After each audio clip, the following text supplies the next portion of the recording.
is Riley, and I will be reading Chapter 1 of Winn-Dixie.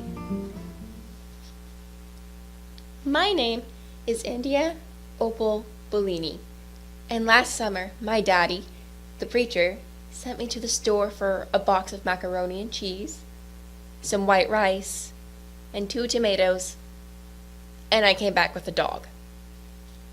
This is what happened.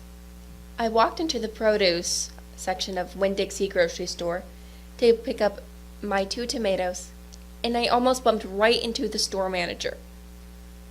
He was standing there all red-faced, screaming and waving his arms around. "Who let a dog in here?" he kept on shouting. "Who let a dirty dog in here?" At first, I didn't see a dog. There was just a lot of vegetables rolling around on the floor. Tomatoes and onions and green peppers. And there was what seemed like a whole army of Winn-Dixie employees running around waving their arms just the same way the store manager was waving his. And then the dog came running around the corner. He was a big dog and ugly, and he looked like he was having a real good time. His tongue was hanging out and he was wagging his tail. He skidded to a stop and smiled right at me. I had never before in my life seen a dog smile, but this is what he did. He pulled his lips back and showed me all his teeth. Then he wagged his tail so hard that he knocked some oranges off a display, and they went rolling everywhere, mixing in with the tomatoes and onions and green peppers. The manager screamed, "Somebody get that dog!" The dog went running over to the manager, wagging his tail and smiling. He stood up on his hind legs. You could tell that all he wanted to do was get face to face with the manager and thank him for the good time he was having in the produce department. But somehow he ended up knocking the manager over, and the manager must have been having a bad day, because lying there on the floor, right in front of everybody, he started to cry. The dog leaned over him, real concerned, and licked his face. "Please," the manager said, "somebody call the pound." "Wait a minute," I hollered. "That's my dog. Don't call the pound." All the Winn-Dixie employees turned around and looked at me, and I know I had to do something big. And maybe stupid, too. But I couldn't help it. I couldn't let that dog go to the pound. "Here, boy," I said. The dog stopped licking the manager's face and pulled his ears into the air and looked at me. He was trying to remember where he knew me from. "Here, boy," I said it again, and then I figured that the dog was probably just like everybody else in the world, that he would want to get called by a name. Only I didn't know what his name was, so I just said the first thing that came into my head. I said, "Here, Winn-Dixie." And the dog came trotting over to me like he had been doing it his whole life. The manager sat up and gave me a hard stare, like maybe I was making fun of him. "It's his name," I said. "Honest." The manager said, "Don't you know not to bring a dog into the grocery store?" "Yes, sir," I told him. "He got in by mistake. I'm sorry, it won't happen again." "Come on, Winn-Dixie," I said to the dog. I started walking, and he followed along behind me as I went out the produce department and down the cereal aisle and past all the cashiers and out the door. Once we were safe outside, I checked him over real careful, and he didn't look that good. He was big, but skinny. You could see his ribs, and there were bald patches all over him, places where he didn't have any fur at all. Mostly, he looked like a big piece of old brown carpet that had been left out in the rain. "You are a mess," I told him. "I bet you don't belong to anybody." He smiled at me. He did that thing again, where he pulled his lips back and showed me his teeth. He smiled so big that it made him sneeze. It was like he was saying, "I know I'm a mess. Isn't it funny?" It's hard not to immediately fall in love with a dog who has a good sense of humor. "Come on," I told him. "Let's see what the preacher has to say about you." And the 2 of us, me and Winn-Dixie, started walking home. Hello, my name is Hannah, and I will be reading Chapter 2. That summer, I found Winn-Dixie was almost the summer me and the preacher moved to Naomi, Florida, so he could be the new preacher at the Open Arms Baptist Church of Naomi. My daddy's a good preacher and a nice man, but sometimes it's hard for me to think about him as my daddy, because he spends so much time preaching or thinking about preaching or getting ready to preach. And so, in my mind, I think of him as the preacher. Before I was born, he was a missionary in India, and that is how I got my first name. But he calls me by my second name, Opal, because that was his mother's name, and he loved her a lot. Anyway, while me and Winn-Dixie walked home, I told him how I got my name, and I told him how I had just moved to Naomi. I also told him about the preacher, and how he was a good man, even if he was too distracted with sermons and prayers and suffering people to go grocery shopping. But you know what? I told Winn-Dixie. You are a suffering dog, so maybe he will take you right away. Maybe he'll let me keep you. Winn-Dixie looked up at me and wagged his tail. He was kind of limping, like there was something wrong with his legs. But I'll have to admit, he stunk. Bad. He was an ugly dog, but already I loved him with all my heart. When we got to the Friendly Corners trailer park, I told Winn-Dixie that he had to behave right and be quiet, because this was an all-adult trailer park, and the only reason I got to live in it was because the preacher was a preacher, and I was a good, quiet kid. I was what the Friendly Corners trailer park manager, Mr. Alfred, called an exception. And I told Winn-Dixie he had to act like an exception, too. Specifically, I told him not to pick any fights with Mr. Alfred's cats or Mrs. Dwetweller's little yappy Yorkie dog, Samuel. Winn-Dixie looked up at me while I was telling him everything. I swear he understood. Sit, I told him when we got to my trailer. He sat right down. He had good manners. Stay here, I told him. I'll be right back. The preacher was sitting in the living room, working at a little fold-out table. He had papers spread all around him, and he was rubbing his nose, which always means he's thinking. Hard. Daddy, I said. He said back. Daddy, do you know how you always tell me that we should help those less fortunate than ourselves? He said. He rubbed his nose and looked around at his papers. Well, I said, I found a less fortunate at the grocery store. Is that right? He said. Yes, sir, I told him. I stared at the preacher really hard. Sometimes he reminded me of a turtle hiding inside its shell, in there thinking about things and not ever sticking his head out into the world. Daddy, I was wondering, could he stay here with us for a while? Finally, the preacher looked up at me. Opal, he said, what are you talking about? I found a dog, I told him, and I want to keep him. No dogs, the preacher said. We've talked about this before. You don't need a dog. I know, I said. I know I don't need a dog, but this dog needs me. Look, I said. I went to the trailer door and I hollered, Winn-Dixie! Winn-Dixie's ears shot up in the air and he grinned and sneezed. And then he came limping up the steps and into the trailer and he put his head right in the preacher's lap, right on top of a pile of papers. The preacher looked at Winn-Dixie. He looked at his ribs and his matted up fur and the places where he was bald. The preacher's nose wrinkled up. Like I said, the dog smelled pretty bad. Winn-Dixie looked up at the preacher. He pulled back his lips and showed the preacher all of his crooked yellow teeth and wagged his tail and knocked some of the preacher's papers off the table. Then he sneezed and some more papers fluttered to the floor. What did you call this dog? The preacher asked. Winn-Dixie, I whispered. I was afraid to say anything too loud. I could see that Winn-Dixie was having a good effect on the preacher. He was making him poke his head out of his shell. Well, said the preacher, he's a stray if I've ever seen one. He put down his pencil and scratched Winn-Dixie behind the ears. And a less fortunate, too, that's for sure. Are you looking for a home? The preacher asked, real soft to Winn-Dixie. Winn-Dixie wagged his tail. Well, the preacher said, I guess you've found one. My name is Matthew Jones, and I will be reading Chapter 3 of Winn-Dixie. I started in on Winn-Dixie right away, trying to clean him up. First, I gave him a bath. I used the garden hose and some baby shampoo. He stood still for it, but I can tell he didn't like it. He looked insulted, and the whole time he didn't show me his teeth or wag his tail once. After he was all washed and dried, I brushed him good. I used my own hairbrush and worked real hard on all that on all the knots and patches of fur stuck together. He didn't mind being brushed. He wiggled his back like it felt pretty good. The whole time I was working on him, I was talking to him, and he listened. I told him how we were alike. See, I said, you don't have any family, and neither do I. I've got the preacher, of course, but I don't have a mama. I mean, I have one, but I don't know where she is. She left when I was 3 years old.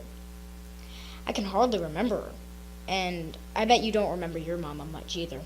So we're like almost orphans.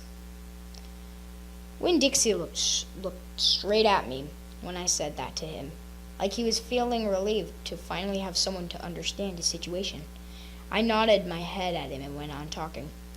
I don't even have any friends, because I had to leave them all behind when we moved here from Watley. Watley's up in North Florida. Have you ever been in North Florida? Winn-Dixie looked out at the ground like he was trying to remember if he had. You know what? I said. Ever since we moved here, I've been thinking about my mama extra hard. More than I ever did when I was in Watley. Winn-Dixie twitched his ears and raised his eyebrows. I think the preacher thinks about my mama all the time, too. He's still in love with her. I know that because I heard the ladies at the church in Watley talking about him. They said he's still hoping she'll come back. But he didn't tell me that. He won't talk to me about her at all. I want to know more about her, but I'm afraid to ask the preacher. I'm afraid he'll get mad at me. Winn-Dixie looked at me hard, like he was trying to say something. What? I said. He stared at me. You think I should make the preacher tell me about her? Winn-Dixie looked at me so hard he sneezed. I'll think about it, I said. When I was done working on him, Winn-Dixie looked a whole lot better. He still had his bald spots, but the fur that he did have was cleaned up nice. It was all shiny and soft. You could still see his ribs, but I intended to feed him so that we would take care of that. I couldn't do anything about his crooked yellow teeth because he got into a sneeze fit every time I started brushing them with my toothbrush. I finally had to give up, but for the most part, he looked a whole lot better. So I took him into the trailer and showed him to the preacher. Daddy, I said. He said. He was working on a sermon and kind of muttering to himself. Daddy, I want to show you the new Winn-Dixie. The preacher put down his pencils and rubbed his nose, and finally he looked up. Well, he said, smiling real big at Winn-Dixie. Well now, don't you look handsome? Winn-Dixie smiled back at the preacher. He went over and put his head in the preacher's lap. He smells nice too, said the preacher. He rubbed Winn-Dixie's head and looked into his eyes. Daddy, I said real quick before I lost all my nerve. I've been talking to Winn-Dixie. Is that right? The preacher said. He scratched Winn-Dixie's head. I've been talking to him, and he agreed with me that since I'm 10 years old, you should tell me 10 things about my mama. Just 10, that's all. The preacher stopped rubbing Winn-Dixie's head and held real still. I could see him thinking about pulling his head back into his sleeve. 1 thing for each year I've been alive, I told him. Please? Winn-Dixie looked up at the preacher and kind of gave him a nudge with his nose. The preacher sighed. He said to Winn-Dixie, I should have guessed you were going to be trouble. Then he looked down at me. Come on, Opal, he said. Sit down, and I will tell you 10 things about your mama. Hi, my name is Sophia Gosho, and I'll be reading Chapter 4 of Winn-Dixie. 1, said the preacher. We were sitting on the couch, and Winn-Dixie was sitting between us. Winn-Dixie had already decided that he liked the couch a lot. 1, said the preacher again. Winn-Dixie looked at him kind of hard. Your mama was funny. She could make me laugh about anything. 2, he said. She had red hair and freckles.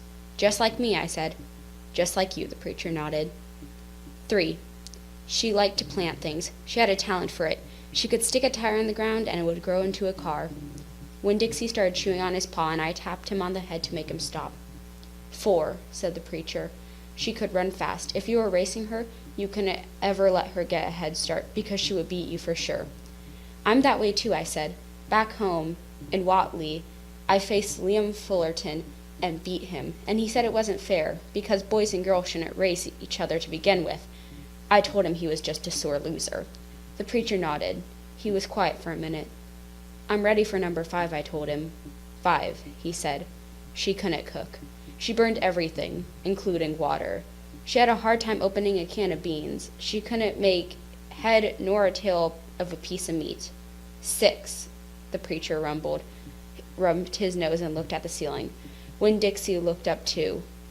Number 6 is that your mama loved a story. She would sit and listen to stories all day long. She loved to be told a story. She especially liked funny ones, stories that made her laugh. The preacher nodded his head like he was agreeing with himself. What's number 7, I asked. Let's see, he said.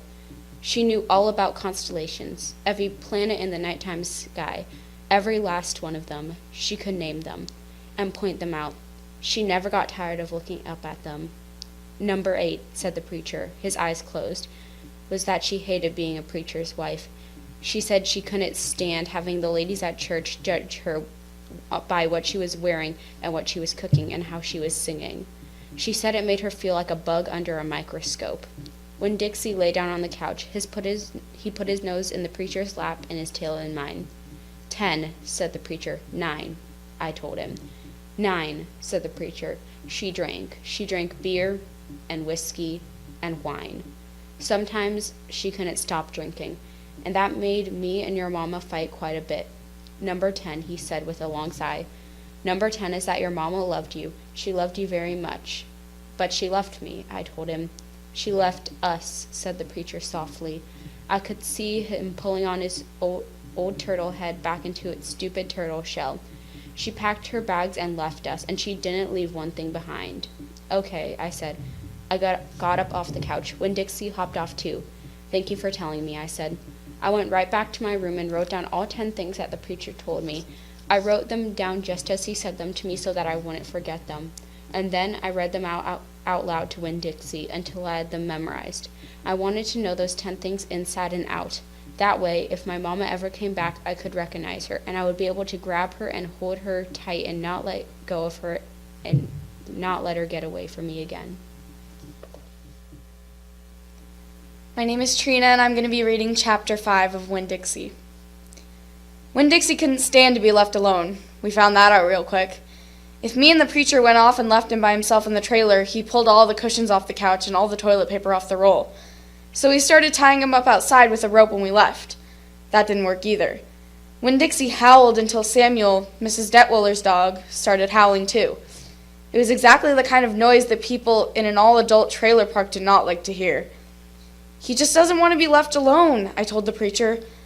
That's all. Let's take him with us. I could understand the way Winn-Dixie felt. Getting left behind probably made his heart feel empty. After a while, the preacher gave in, and everywhere we went, we took Winn-Dixie, even to church. The Open Arms Baptist Church of Naomi isn't a regular-looking church.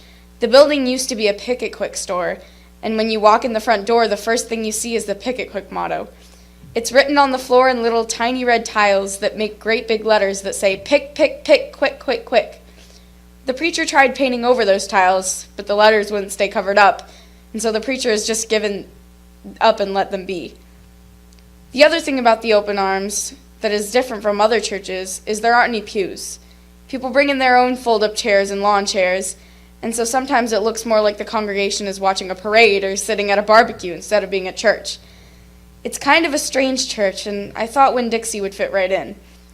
But the first time we brought Winn-Dixie to the Open Arms, the preacher tied him outside the front door. Why did we bring him all the way here just to tie him up? I asked the preacher.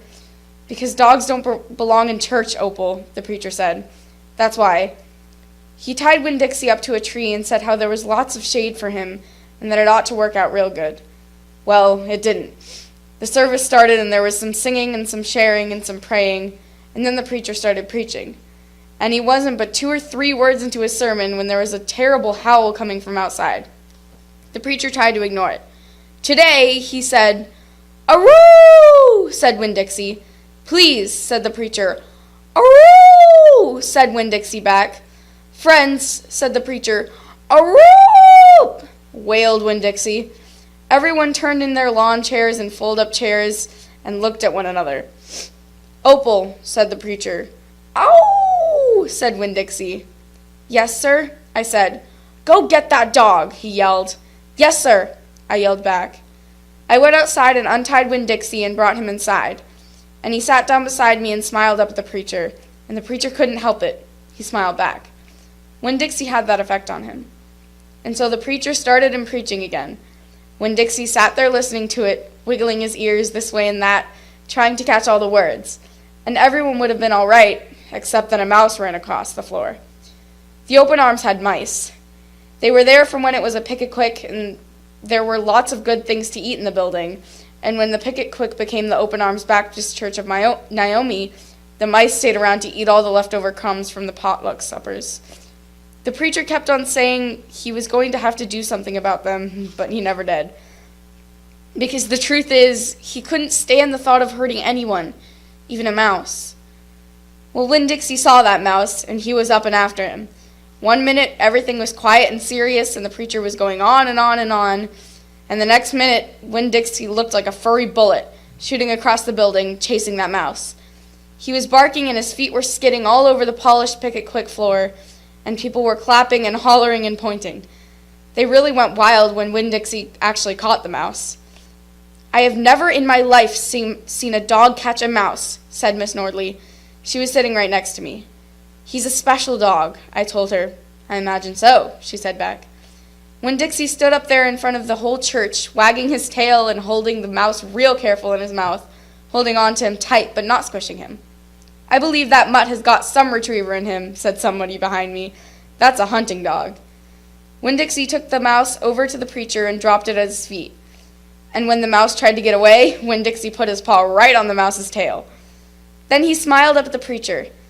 He showed him all his teeth. The preacher looked down at the mouse. He looked at Winn-Dixie. He looked at me. He rubbed his nose. It got real quiet in the pick-a-quick. "Let us pray," the preacher finally said, "for this mouse." And everybody started laughing and clapping.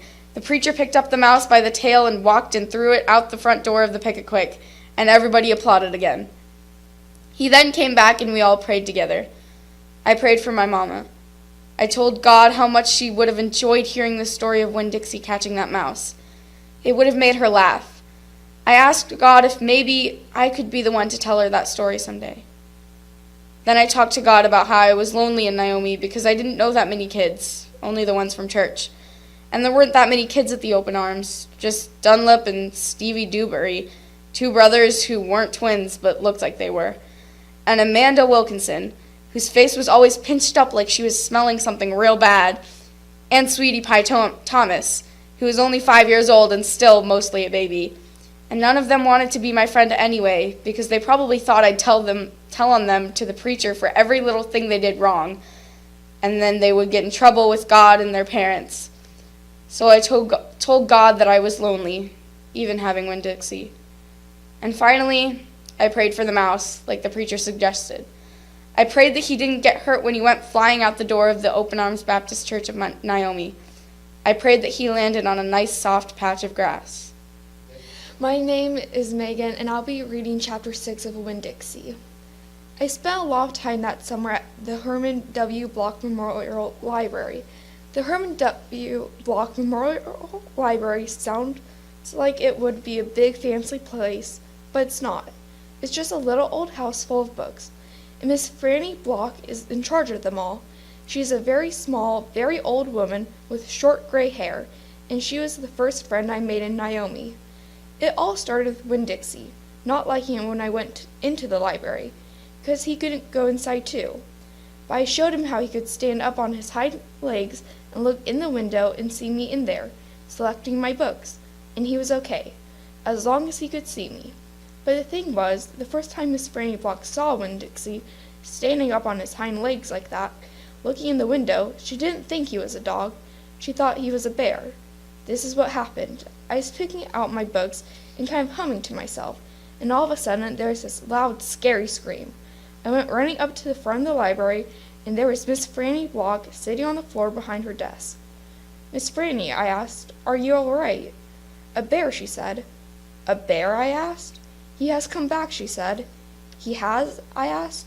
"Where is he?" Out there, she said, and raised a finger and pointed at Winn-Dixie, standing up on his hind legs, looking in the window for me. Miss Franny Block, I said, that's not a bear. That's a dog. That's my dog, Winn-Dixie. Are you positive? She asked. Yes, ma'am, I told her. I'm positive.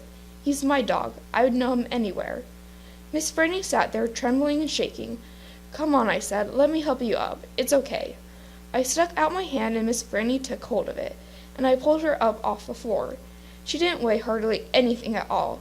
Once she was standing on her feet, she started acting all embarrassed, saying how I must think she was a silly old lady, mistaking a dog for a bear, but that she had had a bad experience with a bear coming into the Herman W. Block Memorial Library a long time ago, and she had never quite gotten over it. When did that happen? I asked her. Well, said Miss Franny, it is a very long story. That's okay, I told her. I am like my mamma in that I like to be told stories. But before you start telling it, can Winn-Dixie come in and listen too?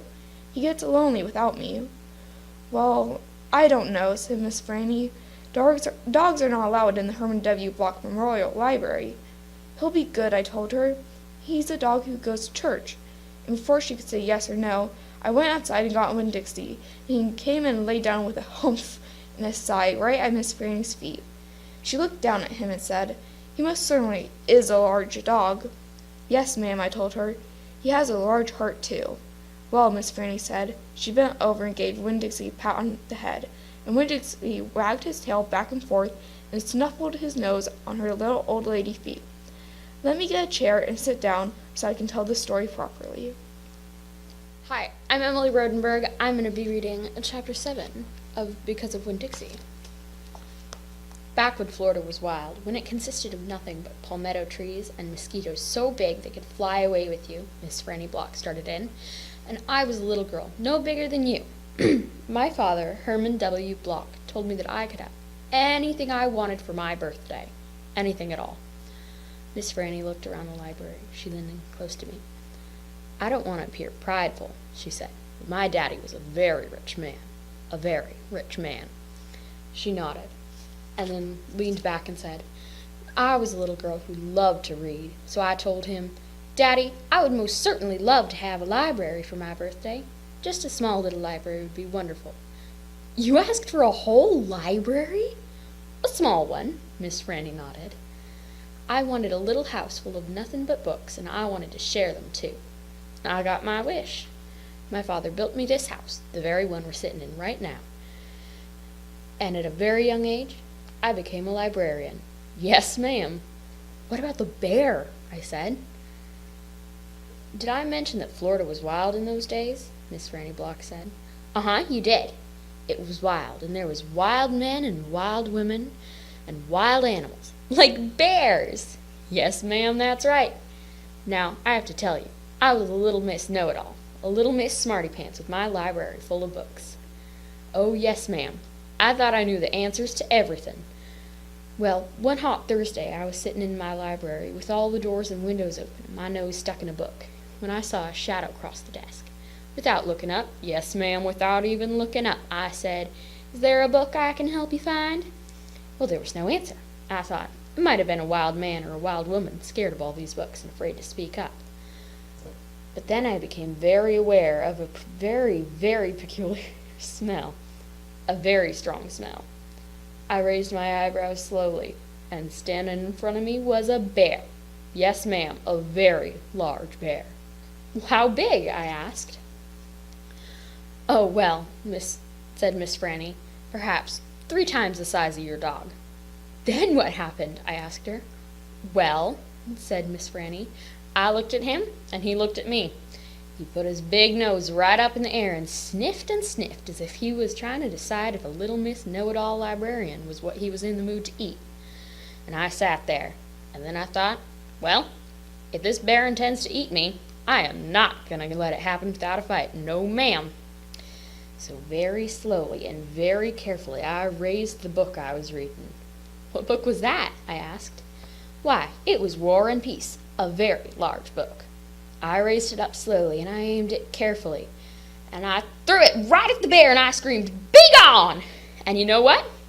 No, ma'am, I said. He went, but this is what I'll never forget. took the book with him. Nuh-uh. Yes, ma'am, said Miss Franny. He snatched it up and he ran. Did he come back? I asked. No, I never saw him again. Well, the men in the town used to tease me about it. They used to say, Miss Franny, we saw that bear of yours out in the woods today. He was reading that book, and he said it sure was good, and would it be all right if he kept it just for one more week? Yes, ma'am, they did tease me about it. She sighed. I imagine I'm the only one left from those days. The only one who even recalls that bear. All of my friends, everyone I knew when I was young, were all dead and gone. She sighed again. She looked sad and old and wrinkled. It was the same way I felt sometimes, being friendless in a new town and not having a mama to comfort me. I sighed too. Winn-Dixie raised his head up off of his paws, and he looked back and forth at me and Miss Franny. He sat up and showed Miss Franny his teeth. Well now, look at that. That dog is smiling at me, she said. It's a talent of his, I told her. It's a mighty fine talent, Miss Franny said. A very fine talent. And she smiled back at Winn-Dixie. We could be friends, I said to Miss Franny. I mean, you and me and Winn-Dixie. We could all be friends. Miss Franny smiled even bigger. Why, that would be grand, she said. Just grand. And right at that minute, right when the three of us had decided to be friends, who should come marching into the Herman W. Block Memorial Library than old pinch-faced Amanda Wilkinson. She walked right up to Miss Franny's desk and said, I finished Johnny Tremaine, and I enjoyed it very much. I would like something even more difficult to read now, because I'm an advanced reader. Yes, dear, I know, said Miss Franny. She got up out of her chair. Amanda pretended I wasn't there. She stepped right past me. Are dogs allowed in the library? She asked Miss Franny, as they walked away. Certain ones, said Miss Franny. A very select few. And then she turned around and winked at me. I smiled back. I had just made my very first friend in Naomi, and nobody was going to mess that up for me. Not even pinch-faced Amanda Wilkinson. My name's Allie Rodenberg, and I'm going to be reading Chapter 8 of Because of Winn-Dixie. Winn-Dixie's bald spot started growing fur, and that fur that he had to begin with, it started looking shiny and healthy, and he didn't limp anymore, and you could tell that he was proud of looking so good, proud of not looking like a stray.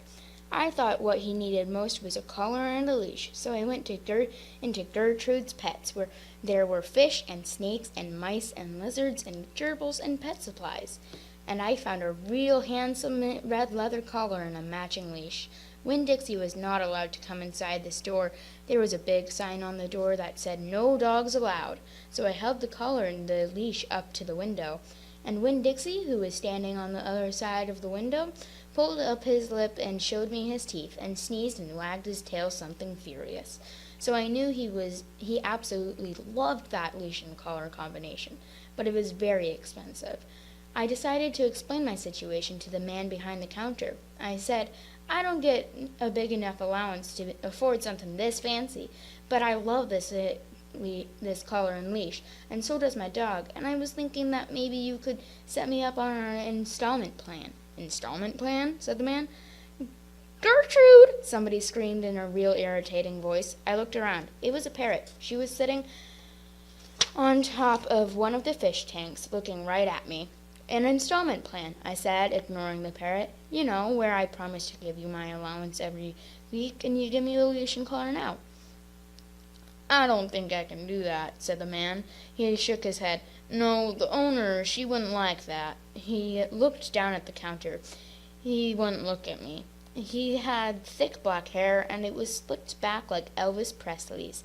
He had a name tag on that said Otis. Or I could work for you, I said. I could come in and sweep the floors and dust the shelves and take out the trash. I could do that. I looked around at Gertrude's Pets. There was sand and sunflower seeds and and big dust bunnies all over the floor. I could tell that it needed to be swept. Said Otis. He looked down at the counter some more. Gertrude, said the parrot, screamed again. I'm real trustworthy, I said. I'm new in town, but my daddy is a preacher. He's the preacher at Open Arms Baptist Church of Naomi. So I'm real honest. But the only thing is, Winn-Dixie, my dog, he would have to come inside with me, because if we get separated for too long, he starts to howl something terrible. Gertrude doesn't like dogs, said Otis. Is she the owner? I asked. Yes, no, he finally looked up. He pointed at the fish tank. That Gertrude, the parrot. I named her after the owner.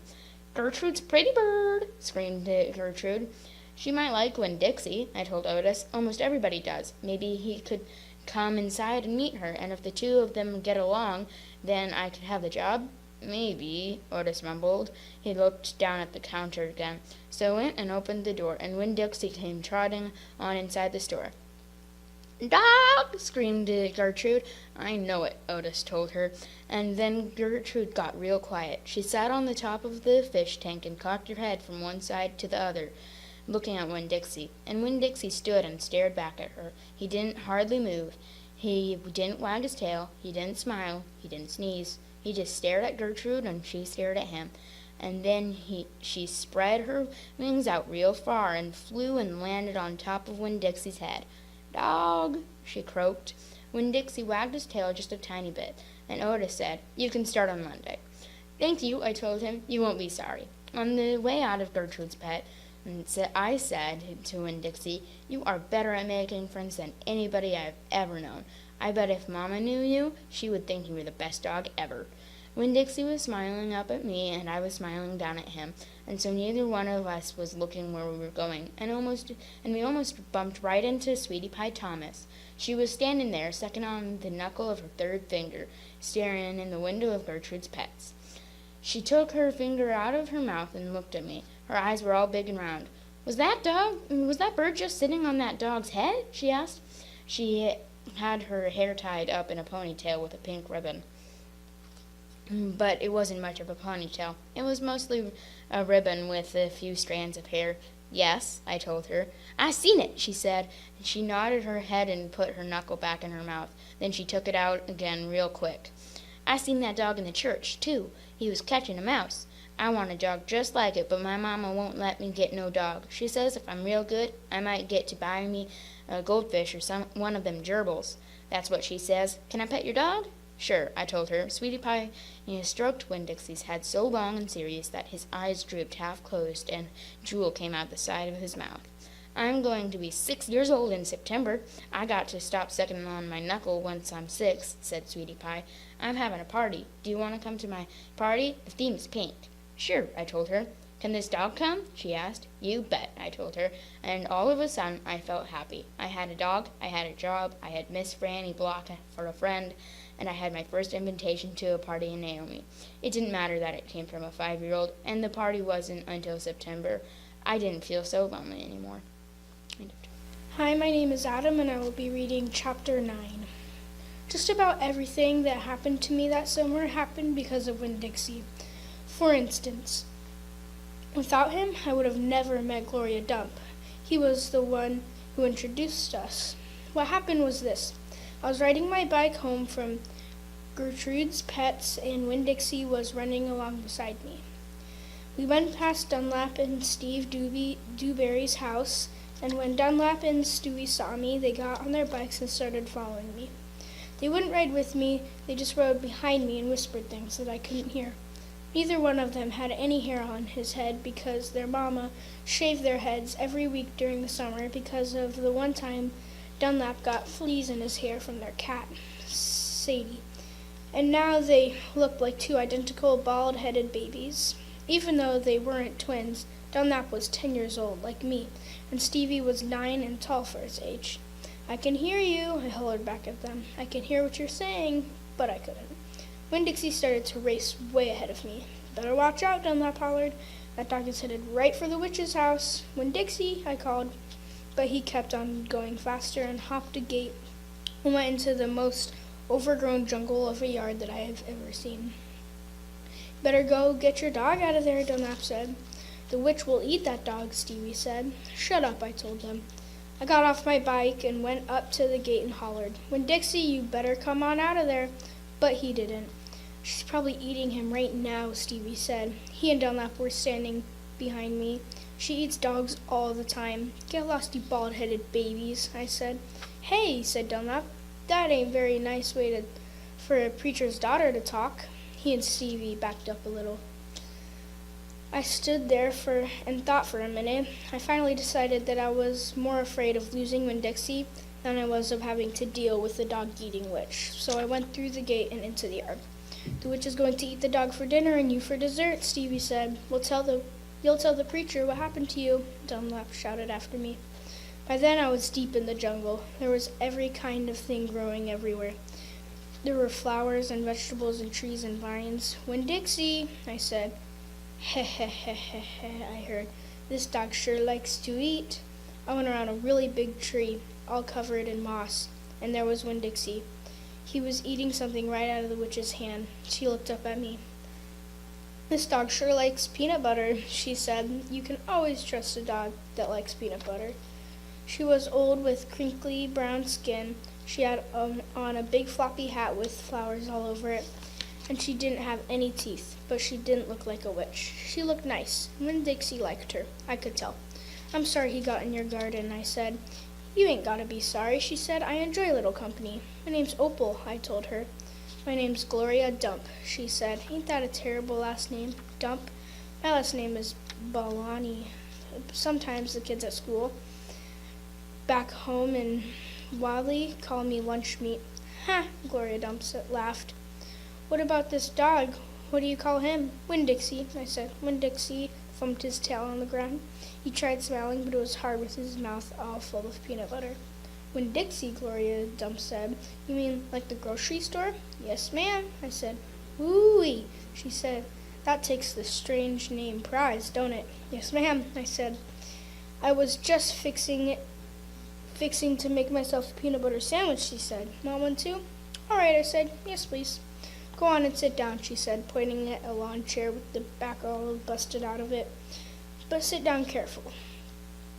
I sat down carefully, and Gloria Dump made me a peanut butter sandwich on white bread. Then she made one for herself and put her false teeth in it to eat it when she was done. She said to me, You know, my eyes ain't too good at all.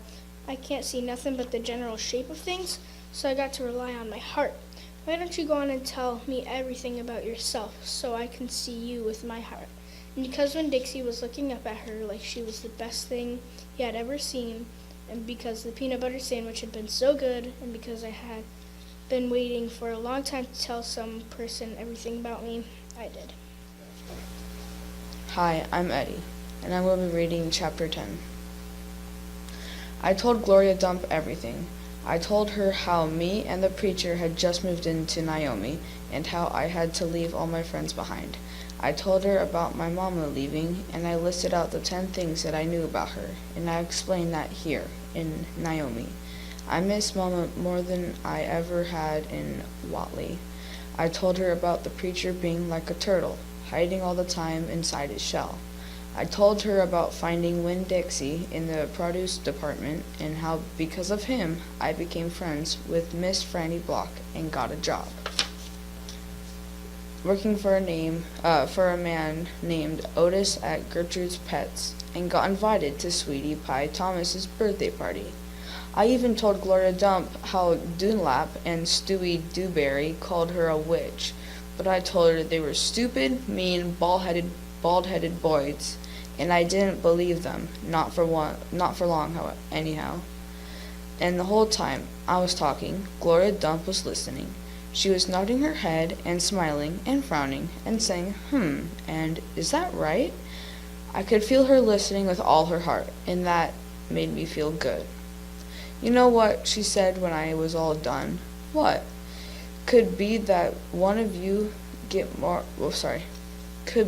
you got more of your mama in you than just red hair and freckles and running really fast. Really? I said. Like what? Like maybe you got her green thumb. The two of us could plant something and see how it grows. Test your thumb out. Okay, I said. When Gloria Dump picked for me to grow was a tree. Or she said it was a tree. To me, it looked more like a plant. She had me dig a big hole for it and put it in the ground and pat the dirt around it tight, like it was a baby. I was tucking it into bed. What kind of tree is it? I asked Gloria Dump. "It's a wait-and-see tree," she said. What does that mean?" "It means you got to wait for it to grow up before you know what it is. Can I come back and see it tomorrow?" I asked. "Child," she said, "as long as this is my garden, you're welcome in it. But that tree ain't going to change that much tomorrow." "But I wanted to see you, too," I said. Said Gloria Dump. "I ain't going nowhere. I'll be right here." I woke up, with Winn-Dixie up then. He had peanut butter in his whiskers, and he kept yawning and stretching. He licked Gloria Dump's hand before we left, and I thanked her. That night, when the preacher was tucking me into bed, I told him how I got the job at Gertrude's Pets, and I told him how about making friends with Miss Frandy Block and getting invited to Sweetie Pie's party. I told him about meeting Gloria Dump. Winn-Dixie laid on the floor, waiting for the preacher to leave, so he could hop on the bed like he always does. When I was done talking, the preacher kissed me goodnight, and then he leaned way over and gave Winn-Dixie a kiss too, right on the top of his head. "You can go ahead and get up there now," he said to Winn-Dixie. Winn-Dixie looked at the preacher. He didn't smile at him, but he opened his mouth wide like he was laughing, like the preacher had just told him the funniest joke in the world. And this was what amazed me the most. The preacher laughed back. Winn-Dixie hopped up on the bed, and the preacher got up and turned out the light. I leaned over and kissed Winn-Dixie, too, right on the nose, but he didn't notice. He was already asleep and snoring. Hi, I'm Marley, and I'm going to be reading Chapter 11 from Winn-Dixie. That night, there was a real bad thunderstorm. But what woke me up wasn't the thunder and lightning. It was Winn-Dixie, whining and butting his head against my bedroom door. "Winn-Dixie," I said, "what are you doing?" He didn't pay any attention to me. He just kept banging his head against the door and whining and whimpering. And when I got out of bed and went over and put my hand on his head, he was shaking and trembling so hard it scared me. I knelt down and wrapped my arms around him, but he didn't turn or look at me or smile or sneeze or wag his tail or do any kind of thing that Winn-Dixie would do. He kept beating his head against the door and crying and shaking. "You want the door open?" I said. "Huh? Is that what you want?" I stood up and opened the door for Winn-Dixie, and he flew out like something big and ugly and mean was chasing him. "Winn-Dixie," I hissed, "come back here." I didn't want him going and waking the preacher up. But it was too late. Winn-Dixie was already at the other end of the trailer, in the preacher's room. I could tell because there was a spring sound that must have come from Winn-Dixie jumping on the bed. And then there was a sound from the preacher like he was real surprised. But none of it lasted long, because Winn-Dixie came tearing back out the preacher's room, panting and running like crazy. I tried to grab him, but he was too fast. "Opal," said the preacher. He was standing at the door in his bedroom, and his hair was kind of wild and up on the top of his head, and he was looking around like he wasn't sure where he was. "Opal, what's going on?"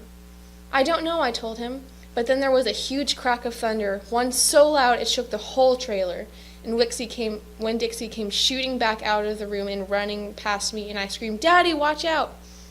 But the preacher was still confused. He just stood there, and Winn-Dixie came barreling right toward him like he was a bowling ball, and the preacher was the only pin left standing, and wham! They both fell to the ground. "Uh-oh," I said. "Opal," said the preacher. He was lying on his stomach, and Winn-Dixie was sitting on the top of him, panting and whining. "Yes, sir," I said. "Opal," the preacher said again. "Yes, sir," I said louder. "Do you know what a pathological fear is?" "No," I told him. The preacher raised his hand. He rubbed his nose. "Well," he said after a minute, "it's a fear that goes way beyond normal fears. It's a fear you can't be talked out of or reasoned out of." Just then there was another crack of thunder, and Winn-Dixie rose straight up in the air like someone had poked him with something hot. When he hit the floor, he started running. He ran back into my bedroom and I didn't even try to catch him. I just got out of his way. The preacher lay there on the ground, rubbing his nose. Finally, he sat up. He said, "Opal, I believe Winn-Dixie has a pathological fear of thunderstorms." And just then, when he finished his sentence, here came Winn-Dixie again, running to save his life. I got the preacher up off the floor and out of the way just in time. There didn't seem to be a thing that we could do for Winn-Dixie to make him feel better, so we just sat there and watched him run back and forth, all terrorized and panting. And every time there was another crack of thunder, Winn-Dixie acted all over again like it was surely the end of the world. The storm won't last long, the preacher told me, and when it's over, the real Winn-Dixie will come back. After a while, the storm did end. The rain stopped, and there wasn't any more lightning, and finally, the last rumble of thunder went away, and Winn-Dixie quit running around back and forth and came over to where the preacher and I were sitting, and cocked his head like he was saying, "What in the world are you two doing out of bed in the middle of the night?" Then he crept up on the couch with us in his funny way that he was, where he gets on the couch at an inch at a time, kind of sliding himself on it, looking off in a different direction, like it's all happening by accident, like he doesn't intend to get on the couch, but all of a sudden, there he is. And so the three of us sat there. I rubbed Winn-Dixie's head and scratched him behind the ears the way he liked. The preacher said, "There are an awful lot of thunderstorms in Florida in the summertime." "Yes, sir," I said. I was afraid that maybe we wouldn't say he would keep a dog who went crazy with a pathological fear every time there was a crack of thunder. "We'll have to keep an eye on him," the preacher said. He put his arm around Winn-Dixie. "We'll have to make sure he doesn't get out during the storm. He might run away. You have to make sure we keep him safe." "Yes, sir," I said again. All of a sudden, it was hard for me to talk. I loved the preacher so much. I loved him because he loved Winn-Dixie. I loved him because he was going to forgive Winn-Dixie for being afraid. But most of all, I loved him for putting his arm around Winn-Dixie like that, like he was already trying to keep him safe. Hi, my name is Kate, and I will be reading chapter 12 of Because of Winn-Dixie. Me and Winn-Dixie got to Gertrude's Pet so early for my first day of work that the closed sign was still on the window. But when I pushed on the door, it swung open, so we went on inside. I was about to call out to Otis that we were there, but then I heard music. It was the prettiest music I had ever heard in my life. I looked around to see where it was coming from, and that's when I noticed all the animals were out of their cages. There were rabbits and hamsters and gerbils, and mice and birds and lizards and snakes, and they all were sitting there on the floor like they had turned to stone. And Otis was standing in the middle of them. He was playing a guitar, and he had on skinny pointy-toed cowboy boots, and he was tapping them while he was playing the music. His eyes were closed, and he was smiling. Winn-Dixie got a dreamy kind of look on his face. He smiled really hard at Otis, and he sneezed, and then his whiskers went all fuzzy, and then he sighed and kind of dropped to the floor with all the other animals. Just then, Gertrude caught sight of Winn-Dixie. "Dog!" she croaked and flew over him and landed on his head. Otis looked up at me. He stopped playing his guitar. His bow was broken. The rabbit started hopping, and the birds started flying, and the lizard started leaping. The snake started slithering, and Winn-Dixie started barking and chasing everything that was moving. And Otis shouted, "Help me!" For what seemed like a long time, me and Otis ran around trying to catch mice and gerbils and hamsters and snakes and lizards.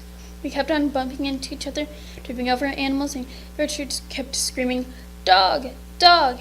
Each time I saw something, I put it back in the first cage I saw. I didn't care if it was the right cage or not. I just put it in and slammed the door.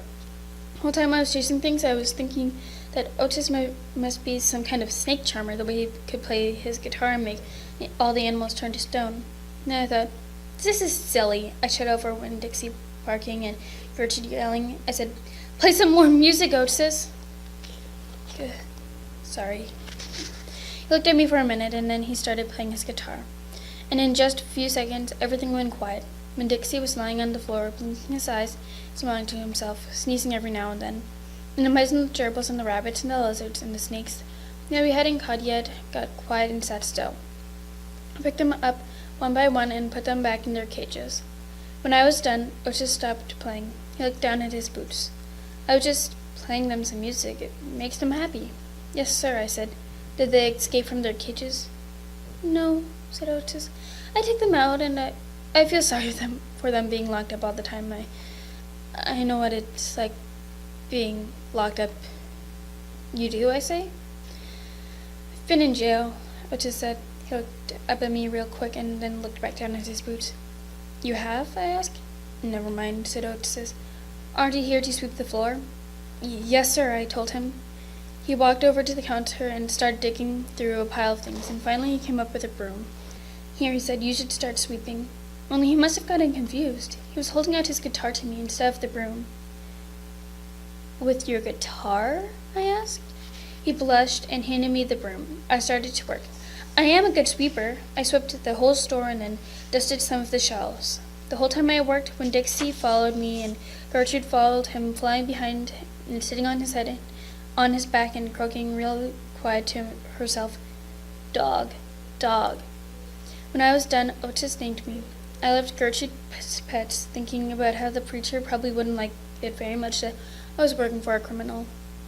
Sweetie Pie Thomas was waiting for me right out front. I seen that, she said. She stood there and sucked on her knuckle and stared at me. Seen what? I asked. All of them animals out of their cages and keeping real still. Is that man magic? She asked. Kind of, I told her. She hugged Winn-Dixie around the neck. Just like this grocery store dog, right? Right, I said. I started walking and Sweetie Pie took her knuckle out of her mouth, put her hand in mine. Are you coming to my birthday party? She asked. I surely am, I told her. The theme is pink, she said. I know, I told her. I gotta go, she said all of a sudden. I gotta go home and tell my mama about what I've seen. I live right down there in that yellow house. That's my mama on the porch. You see her? She's waving at you. I waved at the woman on the porch, and she waved back. I watched Sweetie Pie run off to tell her mama about Otis being a magic man. It made me think about my mama, and how I want to tell her a story about Otis charming all the animals. I was collecting stories for her. I'd also tell her about Miss Franny and the bear, about meeting Gloria Dump and believing for just a minute that she was a witch. I had a feeling that these were the kind of stories my mama would like. The kind that would make her laugh out loud, the way the preacher said she liked to laugh. Hi, I'm Kate. I'm also doing chapter 13. Me and Winn-Dixie got into the daily routine where we would leave the trailer early in the morning and get down to Gertrude's pets in time to hear Otis play his guitar for the animals.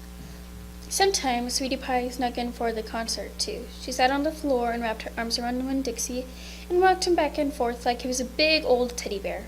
And then, when the music was over, she would walk around trying to pick out which pet she wanted, but she always gave up and went home, because the only thing she really wanted was a dog like Winn-Dixie. After she was gone, I would sweep and clean up and even arrange some of Otis's shelves, because he did not have an eye for arranging things like I did. And when I was done, Otis would write down my time in a notebook that he marked on the outside.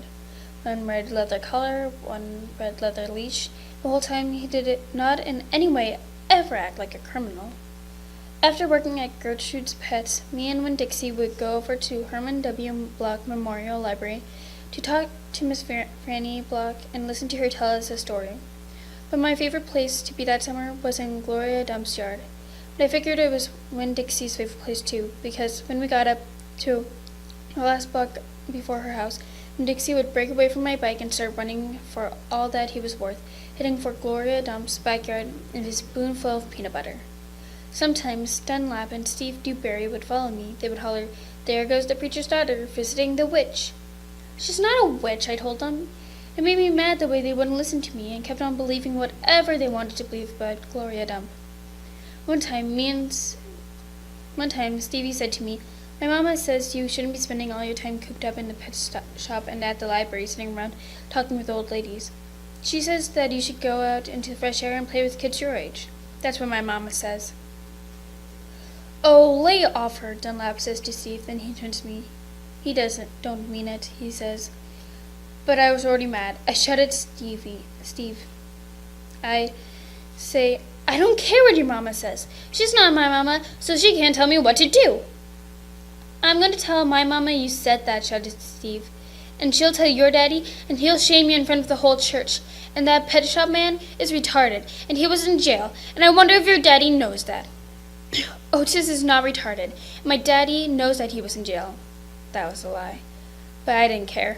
"You can go ahead and tell me if you want, you big bald-headed baby." I swear it wore me out yelling at Dunlap and Steve Dewberry every day. By the time I got to Gloria Dump's yard, I felt like a soldier who had been fighting a hard battle. Gloria would make me a peanut butter sandwich straight off, and she would pour me a cup of coffee with half coffee and half milk, and that would refresh me. "Why don't you play with them boys?" Gloria asked me. "Because they're ignorant," I told her. "They still think you're a witch. Doesn't matter how many times I tell them you're not."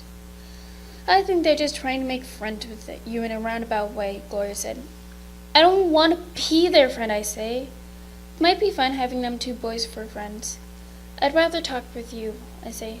"They're stupid and mean, and they're boys." Gloria would shake her head and sigh, and then she would ask me what was going on in the world, and did I have stories to tell her. And I always did. My name is Kaylin, and I'll be reading chapter 14. Sometimes I told Gloria the story of Miss Franny Block had just told me, or I imitated Otis tapping his pointy-toed boots and playing for all the animals that made her laugh. And sometimes I made up a story, and Gloria Dump would listen to it all the way through from the beginning to end. She told me she used to love to read stories, but she couldn't anymore because her eyes were so bad. "Can't you get some really strong glasses?" I asked her. "Child," she said, "they don't make glasses that strong for these eyes." One day, when the storytelling was done, I decided to tell Gloria that Otis was a criminal. I thought maybe I should tell an adult about it, and Gloria was the best adult I knew. "Gloria?" I said. "Mm-hmm," she said back. "You know Otis?" "I don't know him, but I know what you tell me about him." "Well, he's a criminal. He's been in jail. Do you think I should be afraid of him?" "What for?" "I don't know. For doing bad things, I guess. For being in jail." "Child," said Gloria, "let me show you something." She got up out of her chair real slow and took hold of my arm. "Let's the two of us walk all the way to the back of this yard." "Okay," I said. We walked and Winn-Dixie followed right behind us. It was a huge yard and I had never been all the way back in it. When we got to the old tree, we stopped. "Look at this tree," Gloria said. I looked up. There were bottles hanging from just about every branch. There were whiskey bottles and beer bottles and wine bottles all tied on with string, and some of them were clanking against each other, making a spooky kind of noise. Me and Winn-Dixie stood and stared at the tree, and the hair on top of his head rose up a little bit, and he growled deep in his throat. Gloria Dump pointed her cane at the tree. "What do you think about this tree?" I said, "I don't know. Why are all those bottles on it?" "To keep the ghost away," Gloria said. "What ghosts?" "The ghosts of all the things I've done wrong." She looked at all the balls on the tree. "You did that many things wrong?" I asked her. "Mm-hmm," said Gloria. "More than that." "But you're the nicest person I know," I told her. "Don't mean I haven't done bad things," she said. "There's whiskey bottles on there," I told her. "And beer bottles." "Child," said Gloria Dump, "I know that. I'm the one who put 'em there. I'm the one who drank what was in 'em." "My mama drank," I said. "I know it," Gloria said. "The preacher says sometimes she couldn't stop drinking." "Mm-hmm," said Gloria again. "That's the way it is for some folks. We get started and can't stop." "Are you one of those people?" "Yes, ma'am, I am. But these days, I don't drink nothing stronger than coffee." "Did the whiskey and beer and wine, did they make you do bad things under the ghost now?" "Some of them," said Gloria Dump. "Some of them I would have done anyway, with alcohol or without it, before I learned." "Learned what?"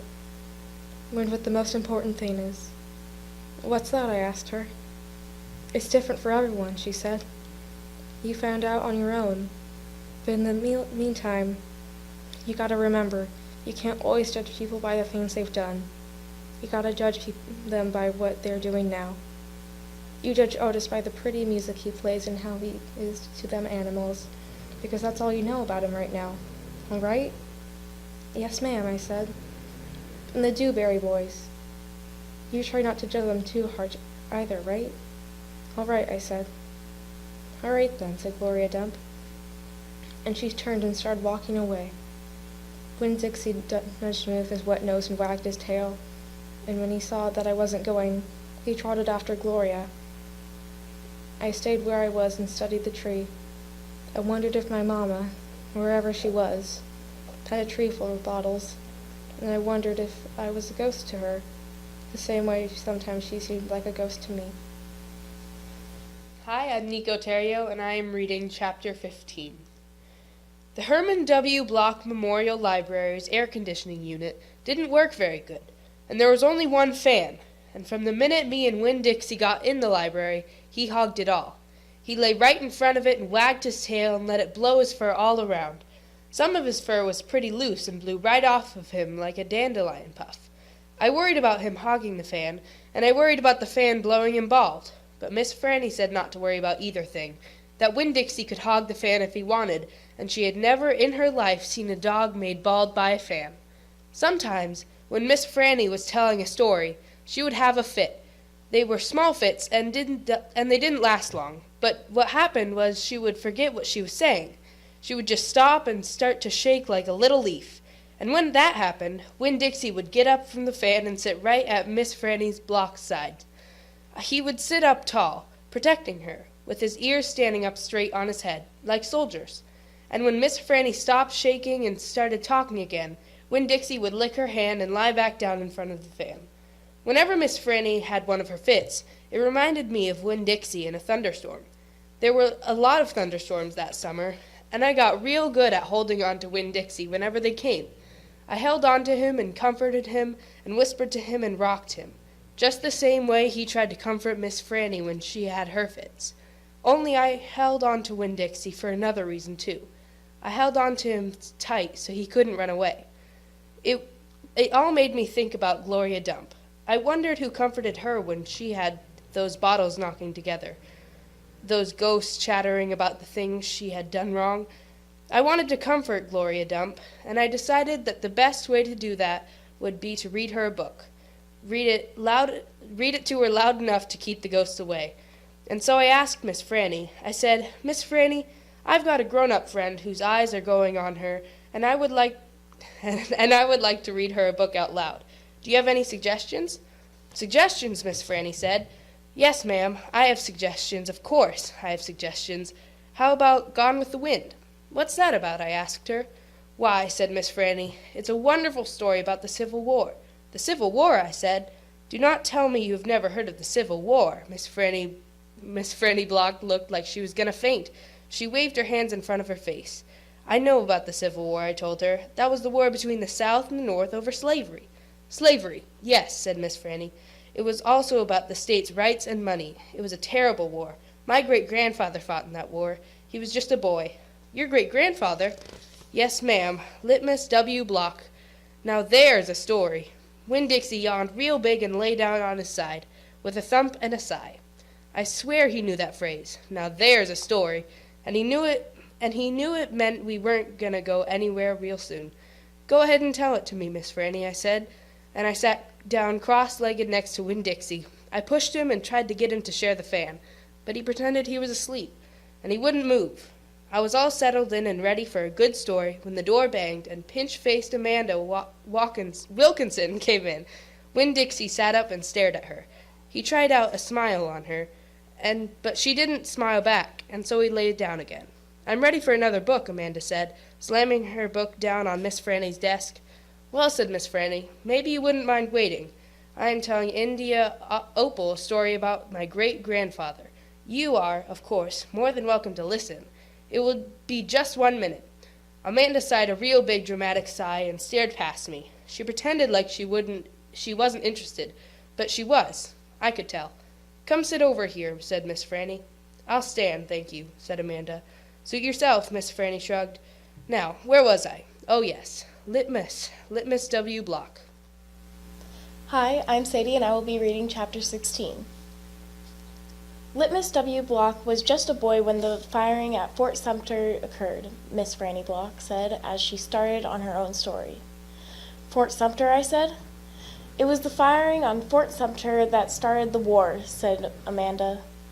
"Okay," I said. I shrugged. "Well, Litmus was 14 years old. He was strong and big, but he was still just a boy. His daddy, Artley W. Block, was already enlisted, and Litmus told his mama that he could not stand by and let the South get beat, and so he went to fight." Miss Franny looked around the library, and then she whispered, "Men and boys always want to fight. They are always looking for a reason to go to war. It is the saddest thing. They have this abiding notion that war is fun, and no history lesson will convince them differently. Anyway, Litmus went and enlisted. He lied about his age. Yes, ma'am. Like I said, he was a big boy. And the army took him, and Litmus went off to war, just like that. Left behind his mother and 3 sisters. He went off to be a hero. But he soon found out the truth." Miss Franny closed her eyes and shook her head. "What truth?" I asked her. "Why, that war is hell," Miss Franny said, with her eyes still closed. "Pure hell." "Hell is a cuss word," said Amanda. I stole a look at her. Her face was pinched up even more than usual. "War," said Miss Franny, with her eyes still closed, "should be a cuss word too." She shook her head and opened her eyes. She pointed at me, and then she pointed at Amanda. Neither of you can imagine." "No, ma'am," Amanda and me said at exactly the same time. We looked real quick at each other, and then back at Miss Franny. "You cannot imagine Litmus was hungry all the time, and he was covered with all manner of vermin, fleas, and lice. And in the winter, he was so cold, he thought for sure he would freeze to death. And in the summer, why, there's nothing worse than war in the summertime. It stinks so. And the only thing that made Litmus forget that he was hungry and itchy and hot or cold was that he was getting shot at. And he got shot at quite a bit. And he was nothing more than a child." "Did he get killed?" I asked Miss Franny. "Good grief," said Amanda, and she rolled her eyes. "No, Opal," Miss Franny said. I wouldn't be standing in this room telling this story if he was killed. I wouldn't exist. No, ma'am, he had to live. But he was a changed man. Yes, ma'am, a changed man. He walked back home when the war was over. He walked from Virginia all the way back to Georgia. He didn't have a horse. Nobody had a horse except for the Yankees. He walked, and when he got home, there was no home there. Where was it? I asked him. I didn't care if Amanda thought I was stupid. I wanted to know. Why? Miss Franny shouted so loud that Winn-Dixie and Amanda Wilkinson and me all jumped. "The Yankees burned it." "Yes, ma'am, burned it to the ground." "What about his sister?" Amanda asked. She moved around the desk and came and sat on the floor. She looked up at Miss Franny. "What happened to them?" "Dead. Dead of typhoid fever." "Oh, no," Amanda said in a real soft voice. "And his mama?" I whispered. "Dead too." "And his father?" Amanda asked. "What happened to him?" "He died on the battlefield." "Litmus was an orphan?" I asked. "Yes, ma'am," said Miss Franny Block. "Litmus was an orphan." "This is a sad story," I told Miss Franny. "It sure is," said Amanda. I was amazed that she was agreeing with me about something. "I am not done yet," Miss Franny said. Winn-Dixie started to snore, and I nudged him with my foot to try to make him quit. I wanted to hear the rest of the story. It was important to me to hear how Litmus survived after losing everything he loved. Hello, my name is Hannah, and I will be reading chapter 17. Well, Litmus came home from the war, said Miss Franny, as she went on with her story, and found himself alone. And he sat down on what used to be the front step of his house. And he cried and cried. He cried just like a baby. He missed his mama, and he missed his daddy, and he missed his sisters, and he missed the boy he used to be. When he finally finished crying, he had the strangest sensation. He felt like he wanted something sweet. He wanted a piece of candy. He hadn't had a piece of candy in years, and it was right then that he made a decision. Yes, ma'am. Litmus W. Block figured the world was a sorry affair and that it had enough ugly things in it, and what he was going to do was concentrate on putting something sweet in it. He got up and started walking. He walked all the way to Florida, and the whole time he was walking, he was planning. Planning what? I said. Why, planning the candy factory. Did he build it? I asked. Of course he did. It's still standing out on Fairville Road. That old building? Said Amanda. That big spooky one? It is not spooky, said Miss Franny. It was the birthplace of the family fortune. It was there that my great-grandfather manufactured the Litmus lozenge, a candy that was famous the world over. I've never heard of it, said Amanda. Me neither, I said. Well, said Miss Franny, they aren't made anymore. The world, it seems, has lost its appetite for Litmus lozenges, but I still happen to have a few. She opened the top drawer of her desk. It was full of candy. She opened the drawer below that. It was full of candy, too. Miss Franny Blox's whole desk was full of candy. Would you care for a Litmus lozenge? She asked Amanda and me. Yes, please, said Amanda. Sure, I said. Can Winn-Dixie have one, too? I've never known a dog that cared for hard candy, said Miss Franny, but he is welcome to try one. Miss Franny gave Amanda one Litmus lozenge and me 2. I unwrapped one and held it out to Winn-Dixie. He sat up and sniffed it and wagged his tail and took the candy from between my fingers real gentle. He tried to chew on it, and when that didn't work, he just swallowed the whole thing in one gulp. Then he wagged his tail at me and laid back down. I ate my Litmus lozenge slow. It tasted good. It tasted like root beer and strawberry and something else I didn't have a name for, something that made me feel kind of sad. I looked over at Amanda. She was sucking on her candy and thinking hard. Do you like it? Miss Franny asked me. Yes, ma'am, I told her. What about you, Amanda? Do you like the Litmus lozenge? Yes, ma'am, she says, but it makes me think of things I feel sad about. I wondered what in the world Amanda Wilkinson had to feel sad about. She wasn't new to town. She had a mama and a daddy. I had seen her with them in church. There's a secret ingredient in there, Miss Franny said. I know it, I told her. I can taste it. What is it? Sorrow, Miss Franny said. Not everybody can taste it. Children especially seem to have a hard time knowing it's there. I taste it, I said. Me too, said Amanda. Well then, Miss Franny said, you've probably both had your share of sadness. I had to move away from Watley and leave all my friends, I said. That is one sadness I have had. And Dunlap and Stevie Dewberry are always picking on me. That's another sadness. And the biggest one, my biggest sadness, is that my mama left me when I was still small. And I can hardly remember her. I keep hoping I'll get to meet her and tell her some stories. It makes me miss Carson, said Amanda. She sounded like she was going to cry. I have to go. And she got up and almost ran out of the Herman W. Block Memorial Library. Who's Carson? I asked Miss Franny. She shook her head. Sorrow, she said. It is a sorrow-filled world. But how do you put that in a piece of candy? I asked her. How do you get that taste in there? That's the secret, she said. That's why Litmus made a fortune. He manufactured a piece of candy that tasted sweet and sad at the same time. Can I have a piece to take to my friend Gloria Dump? And another one to take to Otis down at Gertrude's Pets? And one for the preacher? And one for Sweetie Pie, too? You may have as many as you want, said Miss Franny. So I stuffed my pockets full of Litmus lozenges and thanked Miss Franny for her story, and I checked out Gone with the Wind, which was a very big book, and I told Winn-Dixie to get up, and the 2 of us left and went over to Gloria Dump's.